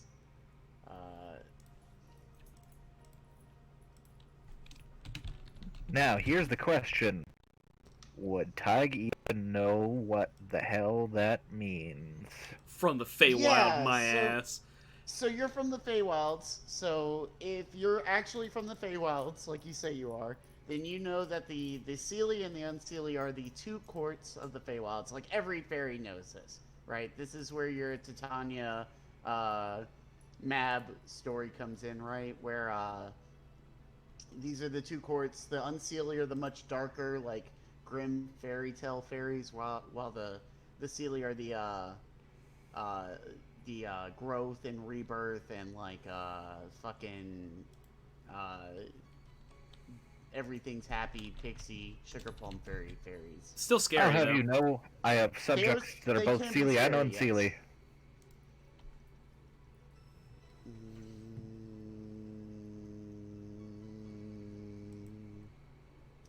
Yes. Roll deception.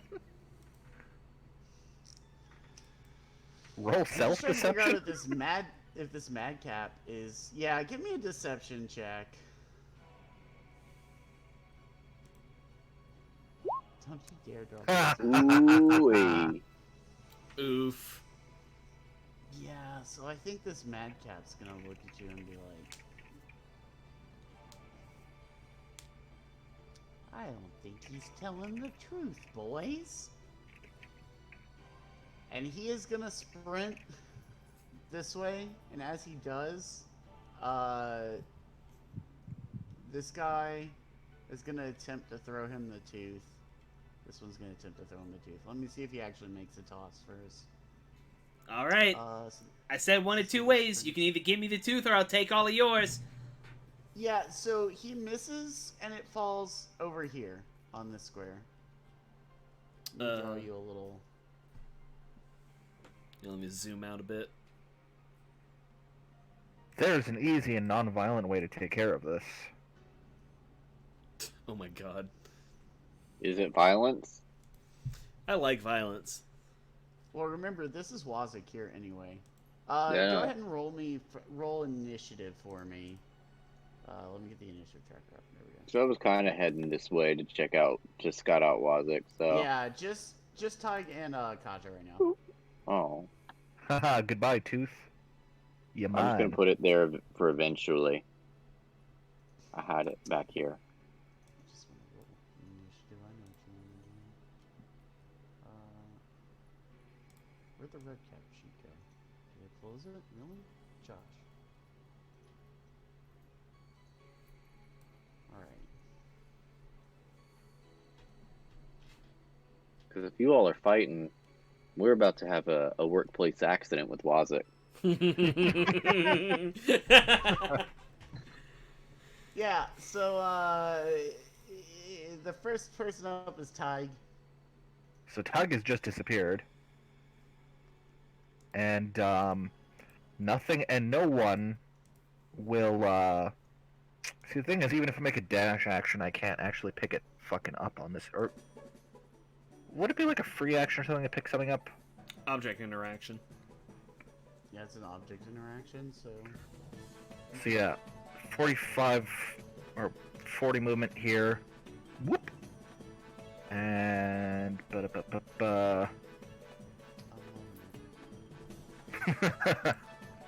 the tooth... So Tig just disappeared and the tooth just disappeared. I really wanted to draw this. Oh no, it won't. Yeah, so I'm just gonna like erase the scribble over this. The tooth is no longer on the ground. Yeah, you pick up a little pouch. The pouch is bloody, and Damn. it feels like there's definitely a tooth in it. Where'd all the blood come from? He's a skull. Oh man, skeleton's gotta. Skeleton's gotta bleed, man. They're red caps. They're always basically covered in blood. Yeah. Alright, Madcap's turn.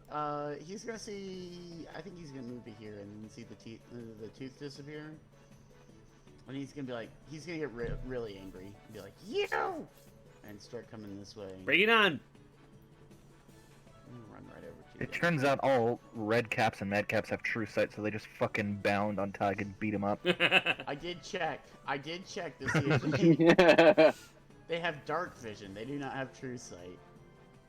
But, alright. Wow, they have disappeared. Oh, that's really dumb. Okay, next is Kaja. Alright, you want to see small red and me? Let's do small red and me, come on! And she's gonna bonus action rage.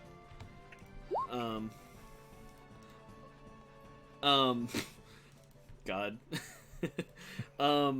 Let me roll my d20 and bring up my the thing that I need to bring up every time that I never bring up until I fucking need to do it.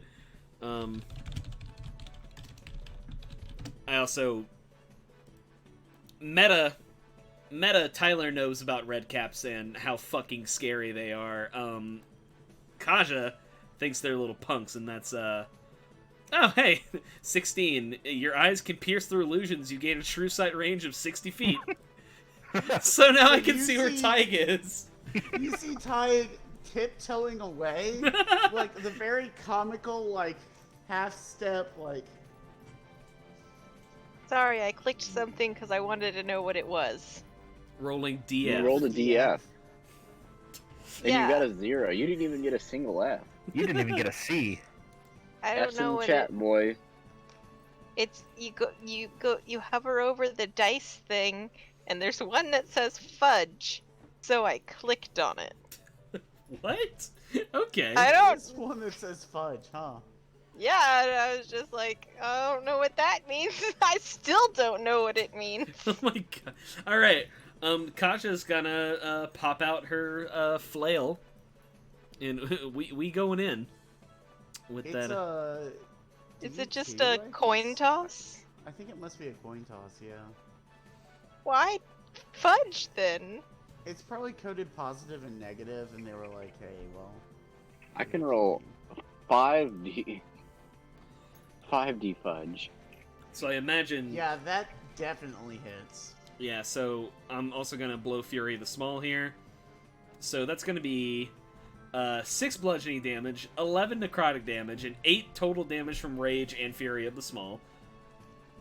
Well, actually, no, it's 9 total because I'm level 7 now. I forgot to change that. So that is 19. 11. That's a 20. So that's 26 damage. Yeah. And then I Why do. am I changing his health? 1 second. I definitely did that wrong. How much health did these things have? And then I do my second attack, which probably doesn't hit. It's fun that Kaja is the only one who can see that Tig looks actually incredibly let down. Aw.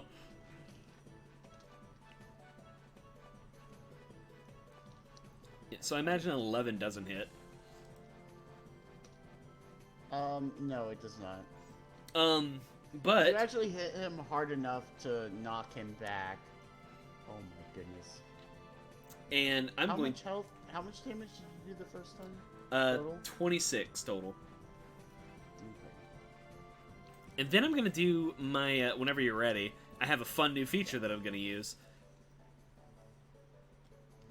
It sounds like you're dealing with some serious shit in the background. I sometimes the interface, dude. You know how it is. And you rolled too many DFs. Yeah, apparently. Anyway, what are you doing? So Kaja, like, swings her second, kind of misses.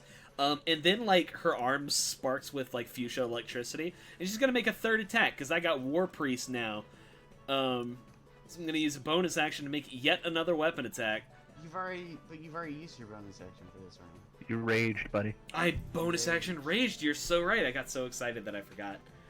Alright, so we're not going to War Priest yet. But just know, I can do that. Alright, that's her turn. 1 second. You're good. Helping my friend deal with drama. Oh, Anyway, boy. red caps. So they can only see one person. Bring it, bring it, bring it! Come on! Ergo, you're about to get a lot of red caps. Can Bebop and Walker please be here? Cautious door. Hopefully We they're still weren't. playing by Smash Ball rules and they're just gonna knock you unconscious, not This kill one's you. gonna come here. This one's gonna come here. Guys, what are the rules? Fight Smash Ball rules? Come here. Or free-for-all rules? I'm just trying to figure out how far they are. This one can come over here.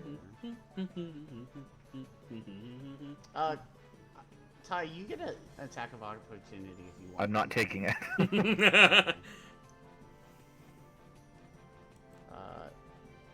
This one's gonna come to here. I'm not taking that one either. This is gonna come to here. And then Don't worry, I can help you after I gain some distance. Alright, so I believe this one, this one, this one, Ugh. and this one can make attacks this turn. Oh. So we're gonna see if these red caps can even hit.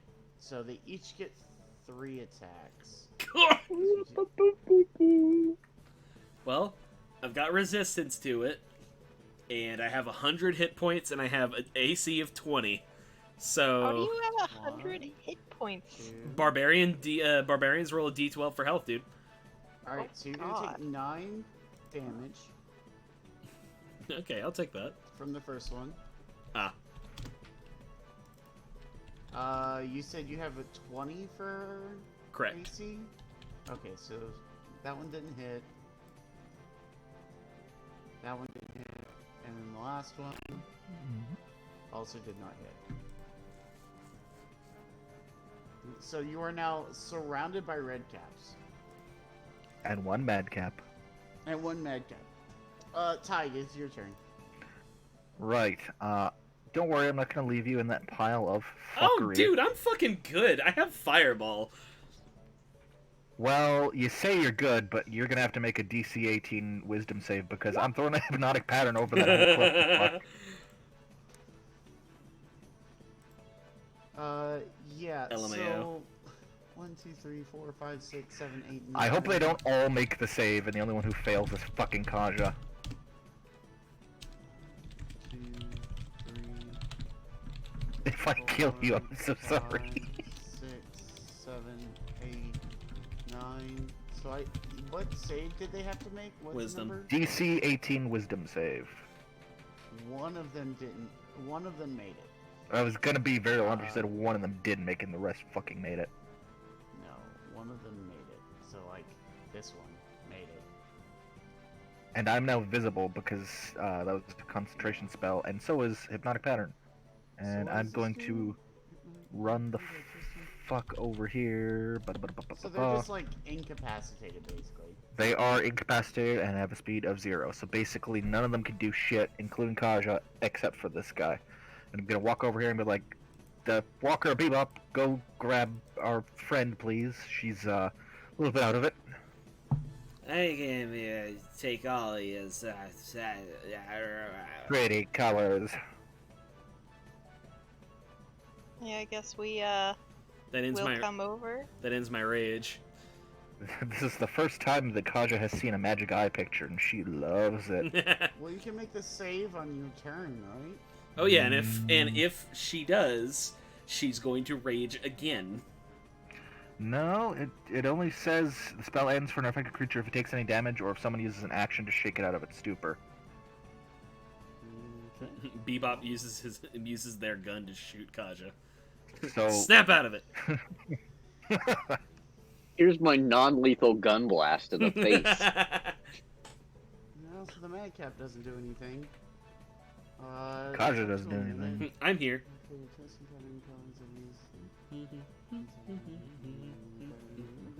Kaja's like, oh look, if I look that way I can see a dog.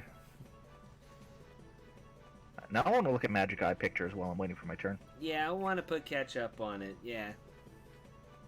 Okay, yeah, so you're all just out of it for a minute. This is one of the fucking weirdest combats we've... Would you like to do something about this, I guess? I want in. Let me in. Bloop. You went into the turn order? Yeah. Yeah, didn't he go get us? Okay, Bebop, I guess roll into turn order. I was just gonna let you go, honestly. Shit. Oh. I mean, if you want to know what I'm doing, I was going to cast Fog Cloud around them so I can have a workplace accident. Well, you're already gonna have advantage. Or no, you don't. It's so weird that you don't get advantage when they're all incapacitated. It's not that I want advantage. I just don't want them to know it's me. Yeah, discretion. Incapacitated Yeah. does, like, not nearly as much as the word implies it should. So It's still, I'm basically it's still a lot, but yeah, not as much as you would think. I'm gonna like come up here, and my it's a sphere. 1, 2, 3, 4. There, 1, 2, 3, 4. This is like these are the radiuses, like where the radiuses would end. 1, 2, 3, 4, and 1, 2, 3, and 4. So these are where the radiuses of the sphere would be. And then I'm gonna do some stabby stabs where nobody can see me. Okay. Can you see in Fog Cloud? I came up here and cast, like, I made sure I was, like, lined up. Ah, I see. Give me an attack roll. I mean, it rolled a 26. It crit. Hey, oh. Well, So you'll take 13 off that attack. damn it, I can't reduce it because it's she's not raging anymore. Just 13 total. You're welcome. And then Walker, it's gonna be your turn after that. Okay. Worst hypnotic pattern ever. I'm kidding. Potentially could have been taking, like, an ungodly amount of attacks. So let's see if this tactic starts doing more damage. I am going to...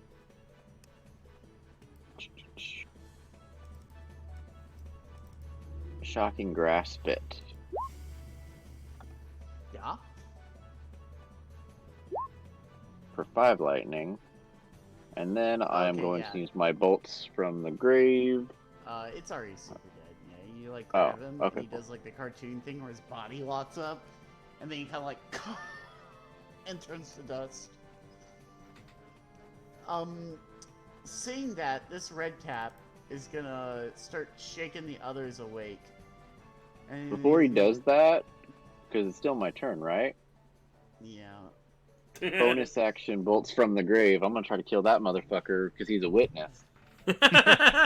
Workplace accident. Okay. Yeah, This I can't be episode- having no narcs. This episode is totally gonna be called Workplace Accident. Jesus Christ, dude. So Hey, I'm just within short ball range of him. Hey. I probably want to roll a d20, not a d2. Does a 28 hit? Or crit? Yeah. Yeah. But it's my sneak damage, so it doesn't do any more damage than it would, so. For 8 damage? Is he dead? No. Hey! No, he's a red cap. He's not dead. Maybe I can help. Ty, get your turn. Let's shoot the red cap and hopefully hit, even though I have a terrible to hit. How's that? Just hit. Just hit. Okay. Sick. Listen, I tried to do this Kaja? discreet, so now I just can't leave witnesses.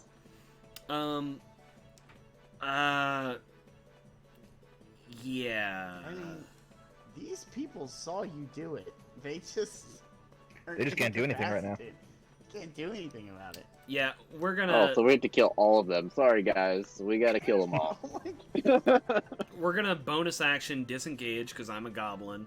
And then we're We'd gonna... only be risking an opportunity attack from that one. We're gonna levy a, it's still Do it. one more opportunity Do it. attack than I want to take. Do it. Yeah, we're gonna levy a fireball that is, precisely not enough to get, not big enough to get, Walker. So, like right here, we do it like 20 feet. I probably should have raged before. That's a... Alright, red Yeah. caps. You get one dex roll. What is the roll that they have to... It's a DC 21. Alright, yeah, they're not making that, dude. Alright. Can I retcon and say I raged and then took the opportunity attack? Because so let's see if I can make Kaja explode first. That's the thing I want to see. So, bonus action rage D20, please be a... Okay, that's not what I wanted, but let's see what it do. Nope. A beam brilliant light lances from your chest in a line 5 feet wide and 60 feet long. Roll a number of D8s equal to your rage damage. Each creature in the line must succeed on a Constitution saving throw or take radiant damage equal to the total and be blinded by it until the start of your next turn. So, I'm gonna say, like, in this straight line right here, so my rage damage is 2d8. Where's the straight line going? Here? North, yeah. So they've got to make a con save, and that is a... Boy howdy, that is a DC 13. It's not that hard. Just a second. God, Maybe we incapacitated won't. is so lame. It really is. Yeah, I might have closed the sheet because one of my players said fireball. Oh, the fireball's coming. Alright, they made it. I'm just rolling as one block now, like, Okay. so that they made the save. Do they take half damage is the way this No, works? they just, they don't take any. They don't take any? Okay. And then 31 fire damage. Okay, do any of them die from this? That's a great question. I probably should use Wall they of have Fire, but whatever. They have to make a dex save, right? It's so weird that they're incapacitated. They have a speed of 0. They can't take actions or reactions, but they can still somehow dive out of the way. Yeah, it's a DC 21 deck save. He's at like 2 health. Oh my God. Man, it's gonna be real awkward if they survive this, and then, you know, you got a turn for Bebop, and then they just all dogpile on Walker. God. I mean, Walker didn't fire the fireball. He didn't start the fire. I mean, Kaja can move 10 feet back. Because she has 40 feet of movement. I can hear, like, the steam coming out of Josh's ears as he calculates this shit.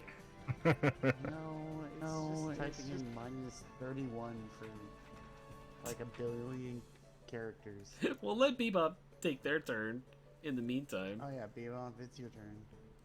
I'm sure Alright. in the module, like, this is actually a really sweet, like, fun little game that we were supposed to play, like, a sports ball, and we're just like, nope, no witnesses. Yeah, we're No witnesses. we're destroying an entire baseball league, basically. You ever We're just getting rid of roll up? intramural sports You in ever Avernus. you ever just roll up to your local little league and just massacre all the kids? Congratulations, you stopped the inception of baseball in Good. in D&D in the Sword Coast, which honestly is what I wanted the whole time. So. God. We found the secret ending. All right, so what's happening here? I'm gonna fire again at one of the boys. I mean, like, you know, it doesn't really matter because they're all the same health, just like the ones closest to Bebop. Yeah, that's fine. 25. Yeah, that definitely hits. 6 damage. Wow, what a terrible roll. Yeah. Out of a possible 2d10, I got 6. Okay, well. Excuse you. These are the. They're the These are Boston Avernus Red. Devils. They're the Boston Red Caps. Come on. I mean, yeah, but they're also they're probably like the Avernus Devils or something like that. Right? Like, Oh, that sucks. That sucks. That's terrible. All right, Walker. So you happen to be standing in the line of fire here. Oh, The no. two red caps I don't know what closest you're to you talking. are gonna take an attack on you, and by an attack I meant a multi-attack. Meanwhile, Kaja's barking and shooting fire at them. You said a 15 is your AC? Yes, but I can make it 17 if I want. Okay, so the first attack is a 15, the second is a 16, and the third is a 22. Let me read something real quick to see which reaction I'm taking.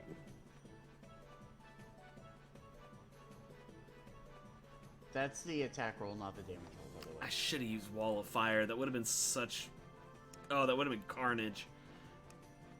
Because I'm debating if it's going to be better to take 2 attacks and half 1, or just take 1 attack. Usually nullifying one entirely is the better option. Okay, I'm going to Arcane Deflect the 16, so now I have a 17 against that Okay. attack, but Okay. it doesn't stack So- for the turn, so it doesn't compound. So, like, my AC for so him this- would be 17, but the 22 or whatever would still be a 15. That's some calculus shit. Okay. So, not really. It just means for that one attack, it's a 17. So for the next attack, it's gonna deal 10 slashing damage to you, Okay. which I assume you're gonna you're gonna. Nope, I can't, Dodge because it. that was Oh, the okay. Arcane Deflection is my reaction. Okay, that makes sense. All right, the second one is gonna start making its attacks on you. Oof. I need more reactions. I need reaction Nine. juice. You'll take 16 more. This one's coming down here to attack Taj. Bring it, bitch. Oh. I don't feel so good, Mr. Stark. This is coming down here to attack Taj. Bring it. Wait, moves to its up to its speed and kicks it with its iron boots. Yeah, it has Oh. it has like a fucking drop kick attack. Yeah, so this one's gonna run up and fucking try to drop kick you. Could you give me a dexterity save? Dodge We the drop could have kick. created kickball, and we completely missed out on this opportunity. It's a 14. Tyler, you should probably have advantage on that because barbarian. Oh shit, you're right because of the fucking danger sense. I forget that's well no, it's versus traps and spells I can see. And I don't think Yeah, this drop is not a kicking spell, someone this- is a spell. I cast pretty drop If he kick. goes up and tries to drop kick you and just barely misses, you're like, what the Ooh. hell was that? But let's see if you see the second one coming. Here comes the drop kick. Here comes the drop kick. Give me another dexterity save. I would love to. Hey. Ooh. Alright, well you missed this one. So let's see what this does. Plunk.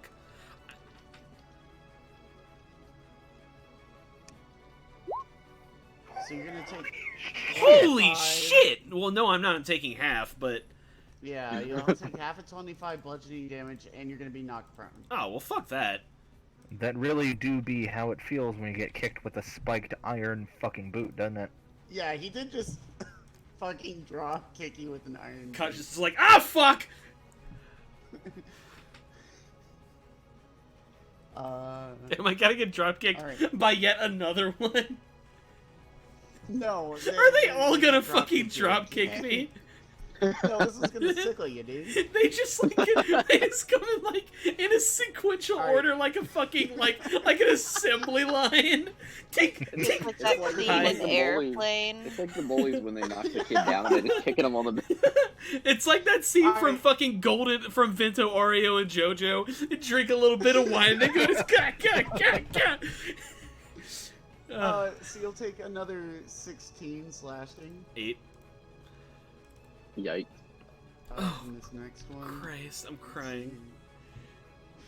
I gotta start actually measuring now, because some of these, Hi ho, it's drop kicking I go. Die die die die die die die die die. Suddenly, this shield is less bullshit. Yeah, You wonder why I was like, hey, here's all this stupid powerful stuff. It doesn't matter. Alright, let's see what this one does. Nope. Alright, that one hits. That's 12 slashing. 6. And then last but not least, this one's coming in.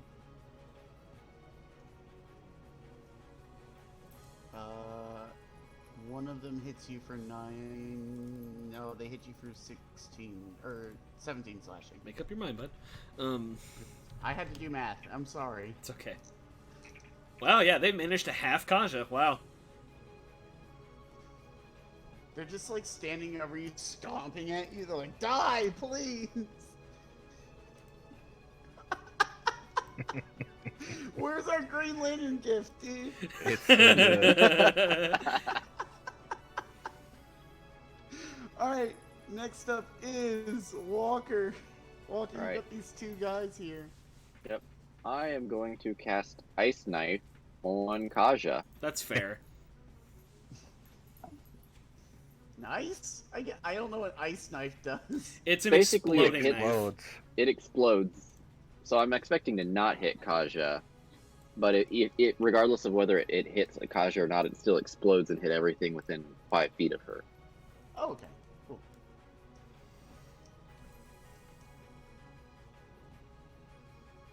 Could you put a stat block if it's not a roll? Or roll it? I think it's a deck save. It's an attack roll. It's an attack roll first. I see. So, I see. Shit. Well, shit! Oh no. So, Well, Luckily, goodbye, Kaja. I can half the piercing damage. It's fine. Yeah, but there's also cold damage. I know, and we'll get to we'll burn that bridge when we get to it.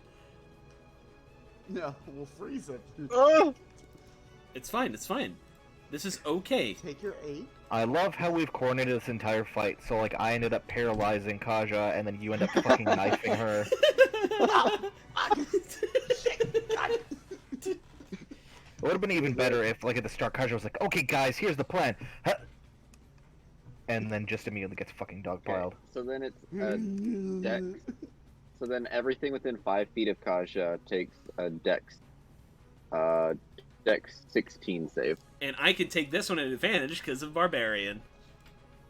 So Yay! take it I was gonna say take it at normal because you're prone. Can I take that 21? Since it's the first one? Yeah, I mean the Okay. 21 would be the first one, so yeah. And it will, whoever fails, it will be 7 cold damage. They're all gonna fail. Are they still up? This is one of the this most one's not- fucked up combats we've ever had. This one just barely makes it, and the rest of them are gonna take a good chonking. Somehow I missed this guy's health on.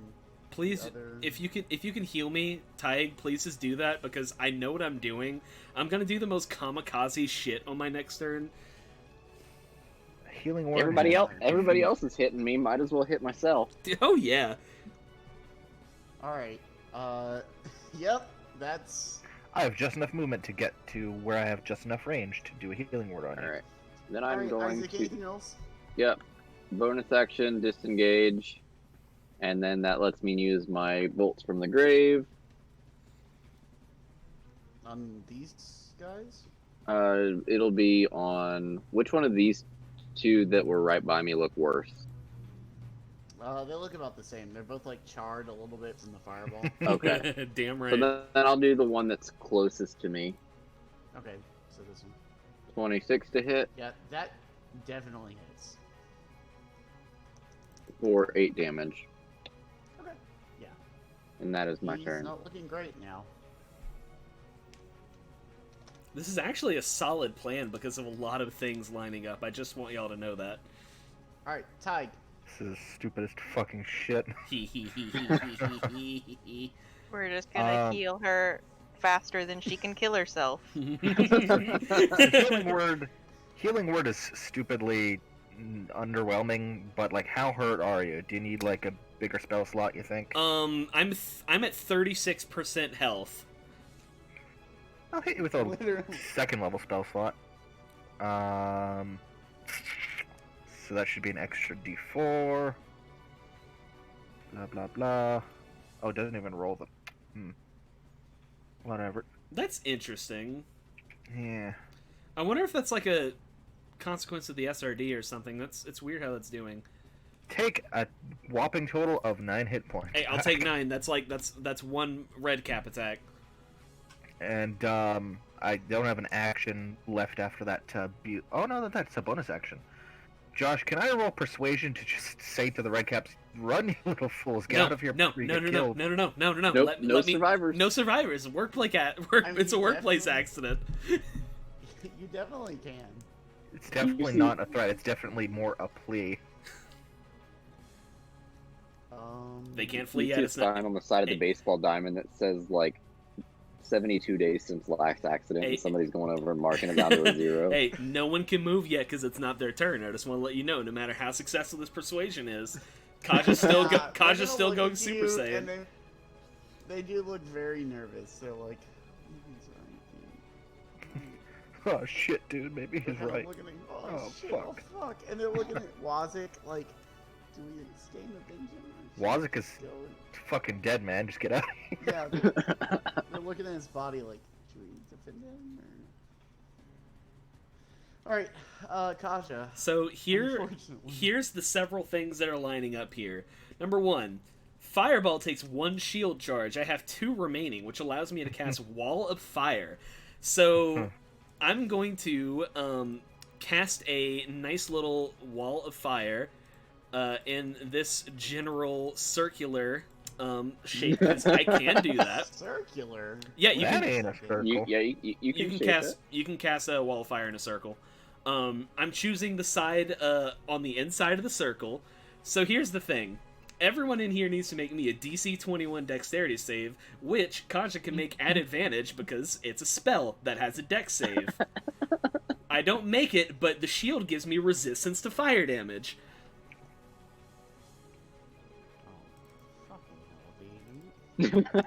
So everyone who fails takes 19. Really? That is the worst fucking Wall of Fire roll. What did you stat? 4, 2, 6, 5, and 2. Tyler, it's enough. You blow them back and they all turn to ash. Oh yeah, Kaja's just screaming as like a bunch of fire just like radiates all over, and then the fire finally dies down and she's just smiling like, haha. She's like just a little bit charred. And you know what? She only took 9 damage. Nice. Bebop goes to pick up the crispy child. You are done. If it weren't like 10:30 in my house, I would have like done like a bit of like a yell. Yeah, Aaron has work in the morning, and so do I. But if you freak the fuck out of Aaron,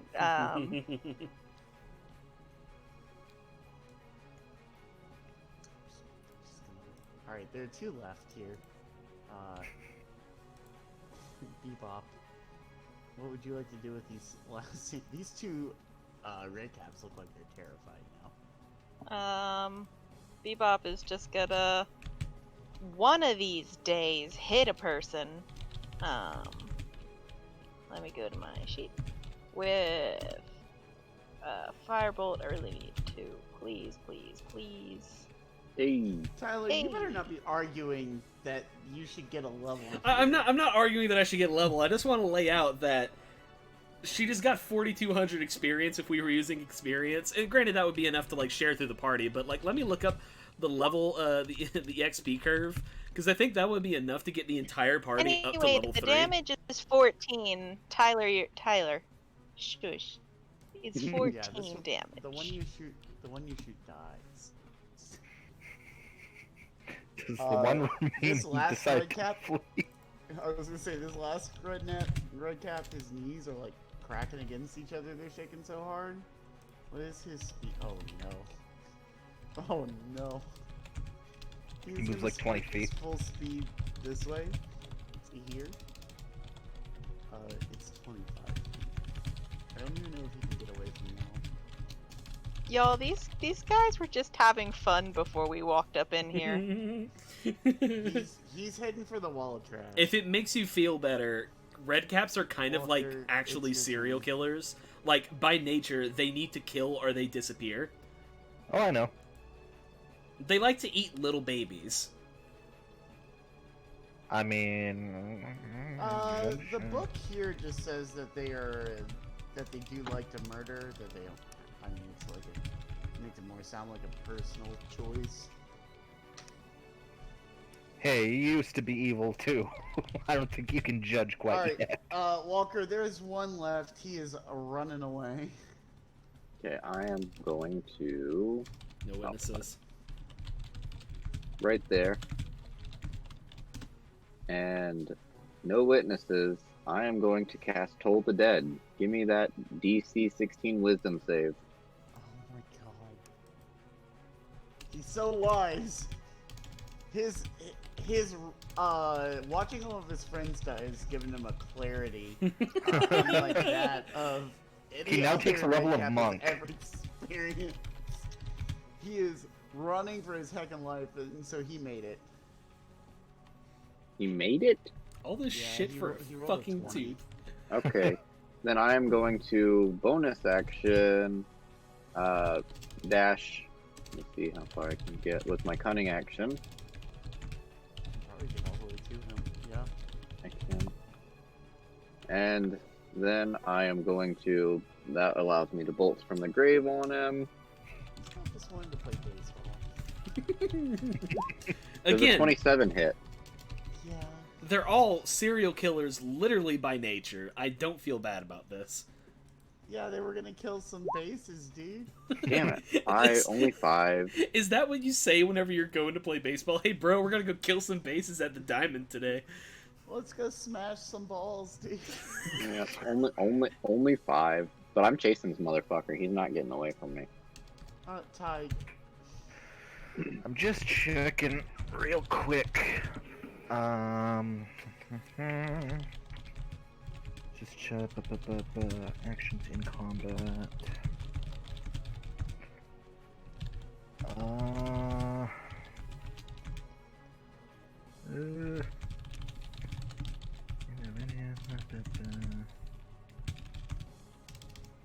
Okay, if it's cool with you, Josh, I would like to ready a spell, and I'm 100% gonna interrupt Tyler on his turn.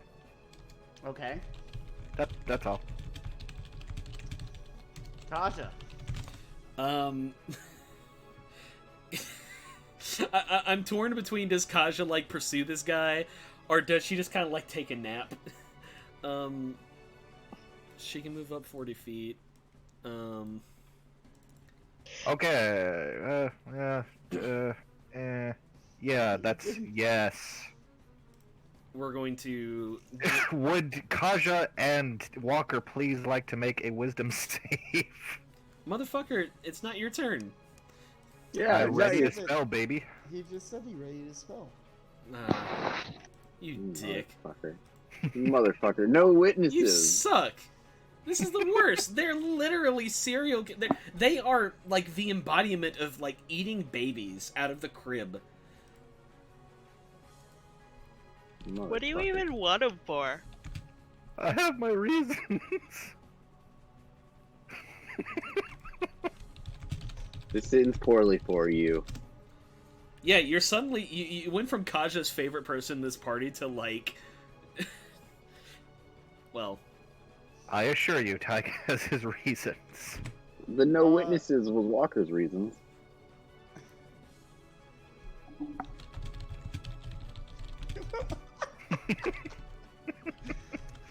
Alright, I guess Bebop, it's your turn. Without even needing to fucking move, Bebop is going to shoot. Thank God. No witnesses, no witnesses. Come on, Bop. Bop, dude, Bop. Yay! No, my boy. Oh my gosh, dude. My baby boy. Yeah, and as it's running away, it's like in slow motion. Bebop just pulls her gun. Tyke is screaming, no. Yeah, Tyke's in the background and in slow motion, no. And the red cat turns to look back and just gets a firebolt in the face and falls. Defeated. Bebop blows the tip of their gun and goes, With what mouth? "Court-martial me later, motherfucker." It's just an electronic recording of somebody going. There's someone blowing on a mic real hard. Bebop Well, like, has... where does Bebop's voice come out of? Yeah. You're able to make that noise. Bebop has like a vent. He just puts it up to the back vent where the GPU is. Oh my God. And with so that, the So field after a is minute, run I'm red getting with up. red cat blood. Yeah, Tyke's not gonna release the spell. He's just gonna kind of stand for a few seconds and stare, and then he's just gonna slowly walk away off the map. Yep, you got a minute. You have a minute's head Walter, start. as you you look back at Tiger and everybody, you see the crows kind of fly up and perch on some trash behind you over here, and they're like, "Well, I do say, good sir, that was quite the show. We really enjoyed it. Don't worry, we'll be putting in that good word. But you might want to hide the bodies at least. It Yeah. would be rude I thought they go poop. Yeah, they're mostly ash at this point, but I gotcha. Oh, did we say they returned? Maybe we were thinking about devils from the plane. Oh, you know, just to be safe, I would think. Right. Fucking No crows. witnesses. No witnesses is turned to hide the body. No witnesses. No witnesses now, no witnesses in the future. No Step witnesses. 1, no witnesses. Step 2, hide the body. Step 3, Are party. hey, are the crows technically witnesses? They are. Kidding, I'm Can you kidding. witness a crime that you basically paid somebody to commit? If you're a punk. It was them. I feel like they're accomplices. It's cool. They're Pins and as dirty needles as we are. Yeah, Pins and Needles are gonna look at you and be like, "Don't worry, Mackie won't even miss them. Wazik was the only one worth anything, and he was even trash at his job. Hasn't been on patrol in a good solid year, so I'd say she was just about done with him anyway. Anyway, toodaloo." All right. Yeah, we definitely hide the body. Okay. Yeah, we'll just kind of say that happens. You find a convenient hole to put the bodies in. Meanwhile, Kaja, you suddenly remember that you have a tooth to return. Oh yeah, She's... Tyke still has. He doesn't even. Well, I guess he could think of, hey, she was in the dead end, but I don't know. He's not going to be like hiding or going out anywhere in particular. He's just going to be kind of be in the middle of the settlement. Yeah, you can see Chuck and Kronk kind of just like, fix the machine. What's wrong with the machine?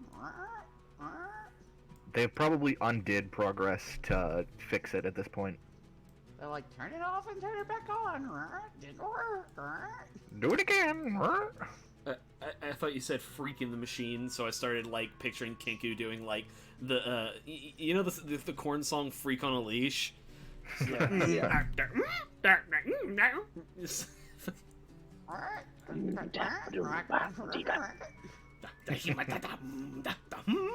That's my favorite, is the little high pitch. Anyway. This episode's now titled. Yeah, if I can manage to do that. No, it's no witnesses in workplace accident, because it's going to be uploaded in 2 parts. Gosh darn it, dude. Alright, Kaja, are you gonna get this tooth back to Barnabas? Yeah, so like a very toasty, sunburnt Kaja, with like bits of her hair is like just frizzled out and all curled up now. She just like stumbles into the cave, and I mean, like, she still has 36 HP left, but she's still like, "Hey, I got your tooth." Barnabas is like, "Oh, dearie me, you look atrocious. Yeah. Are you okay?" It was super awesome. Don't worry about it. Tempest is giving me the thumbs up. I'm telling you, it was fucking awesome. Well, if you could do me one more favor and just, and he opens his mouth. Jam it in there. And he's like, Uh, in there. yeah. And she holds the tooth with 2 fingers and then takes a fist and just jackhammers it in there. He's like, there's like this very loud popping sound, and the skull like spins backwards away from you, and like finally rights itself and shakes. He's like, "Oh, so much better. Thank you so much." Josh, can you please? Bokum. Yeah, thank you. Bokum. Bokum. Yeah, thank you. I'm so. I'm gonna need one in Lulu's voice too, please. Bokum. Thank you. This is so good. Wow, you guys say the craziest thing. Bokum. Anyway, yeah, no problem. Just tell Maggie that we're real good for it, and sorry about whatever the heck his face is. Small, red, and angry, but not me. He says, "Will do." Toodaloo. The And he kind of floats back towards Maggie's hut. Oh boy.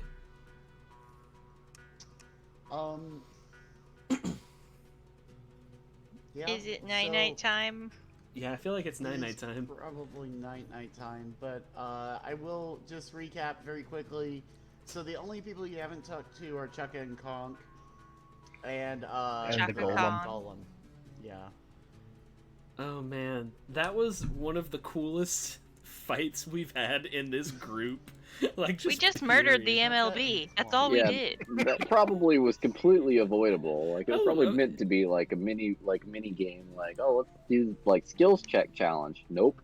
So Let's play my baseball. plan was to play keep away for basically as long as possible. Well, yeah, that's what I And was then thinking. It the was like keep away. fucking first goddamn red cap missed the throw by like 2 points. He rolled an 8 on his athletics check. Yeah, that's what I was thinking. Like, honestly, whenever Kaja brought out the flail, I was kind of like implying that it was gonna be non-lethal, but then it was dead, and I was like, you know what? We might as well keep going. Oh man, this is wonderful. Oh god, No witnesses. no witnesses, motherfucker. This is like. And that's the party name. No witnesses. Oh man, no, we're the fucking Hellraisers. We're raising Elturel up from hell. Yeah. Then Then wouldn't we be the Elturel Razors? Oh, that's not bad. God damn it. Guys, like in 500 years, like no. There's gonna be a spelljammer going from Avernus, just going through the plains. There's gonna be a whole bunch of people in like economy seats on the spelljammer, and they're gonna be drinking 1 beer for every red cap that Kaja killed, and they're gonna be writing down it on a permanent marker on their chest. And I heard Kaja killed 70 red caps in one sitting. Oh man, and that's your always sunny joke for the day. Good one. Speaking of which, my Green Man costume shipped today. Oh fuck yeah! I finally watched the play version of The Nightman Cometh with like the extra songs and shit. It's a And good time. Friday I ordered more Magic cards, and Of I was course. really tempted to put on the special order. Don't ship these through Little Rock.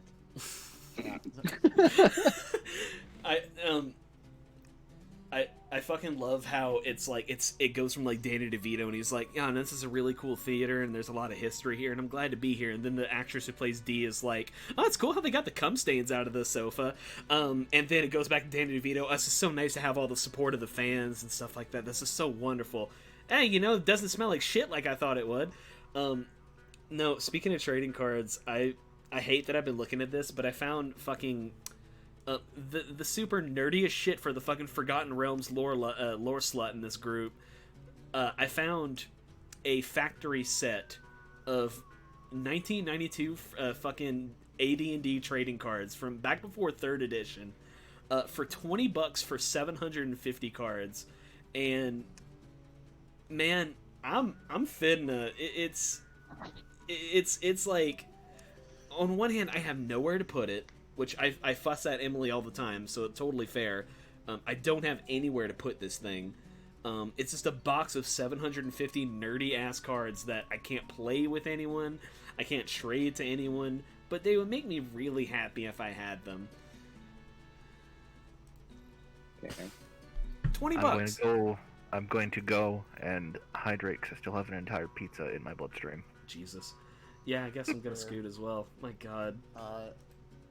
Join us next time when the gang solves the issue of user error and maybe gets a vehicle. Who knows? Just the great Red Cap Massacre of 2020, or whatever the fuck Lulu year we're in. remembers some bullshit, and everybody has to deal with that. Well, hopefully it won't be too painful. Alright, see ya, lads. Later, buddy. I'm gonna end the stream now.